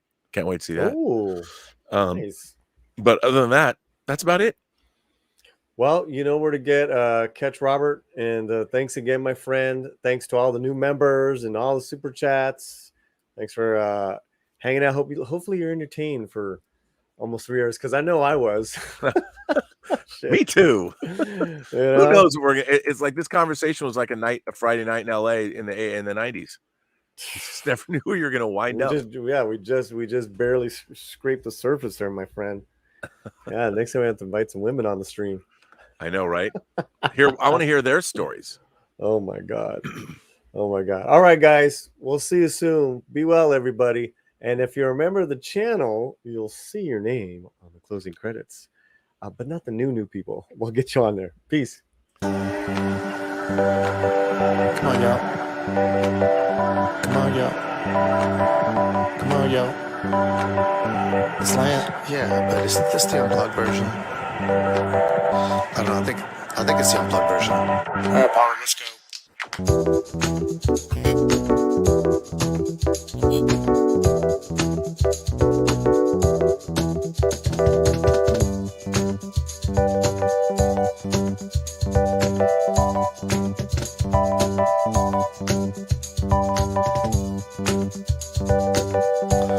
All right, listen, y'all. Just go ahead and let the guest play. Come on, jeez. That's better. Where'd I go?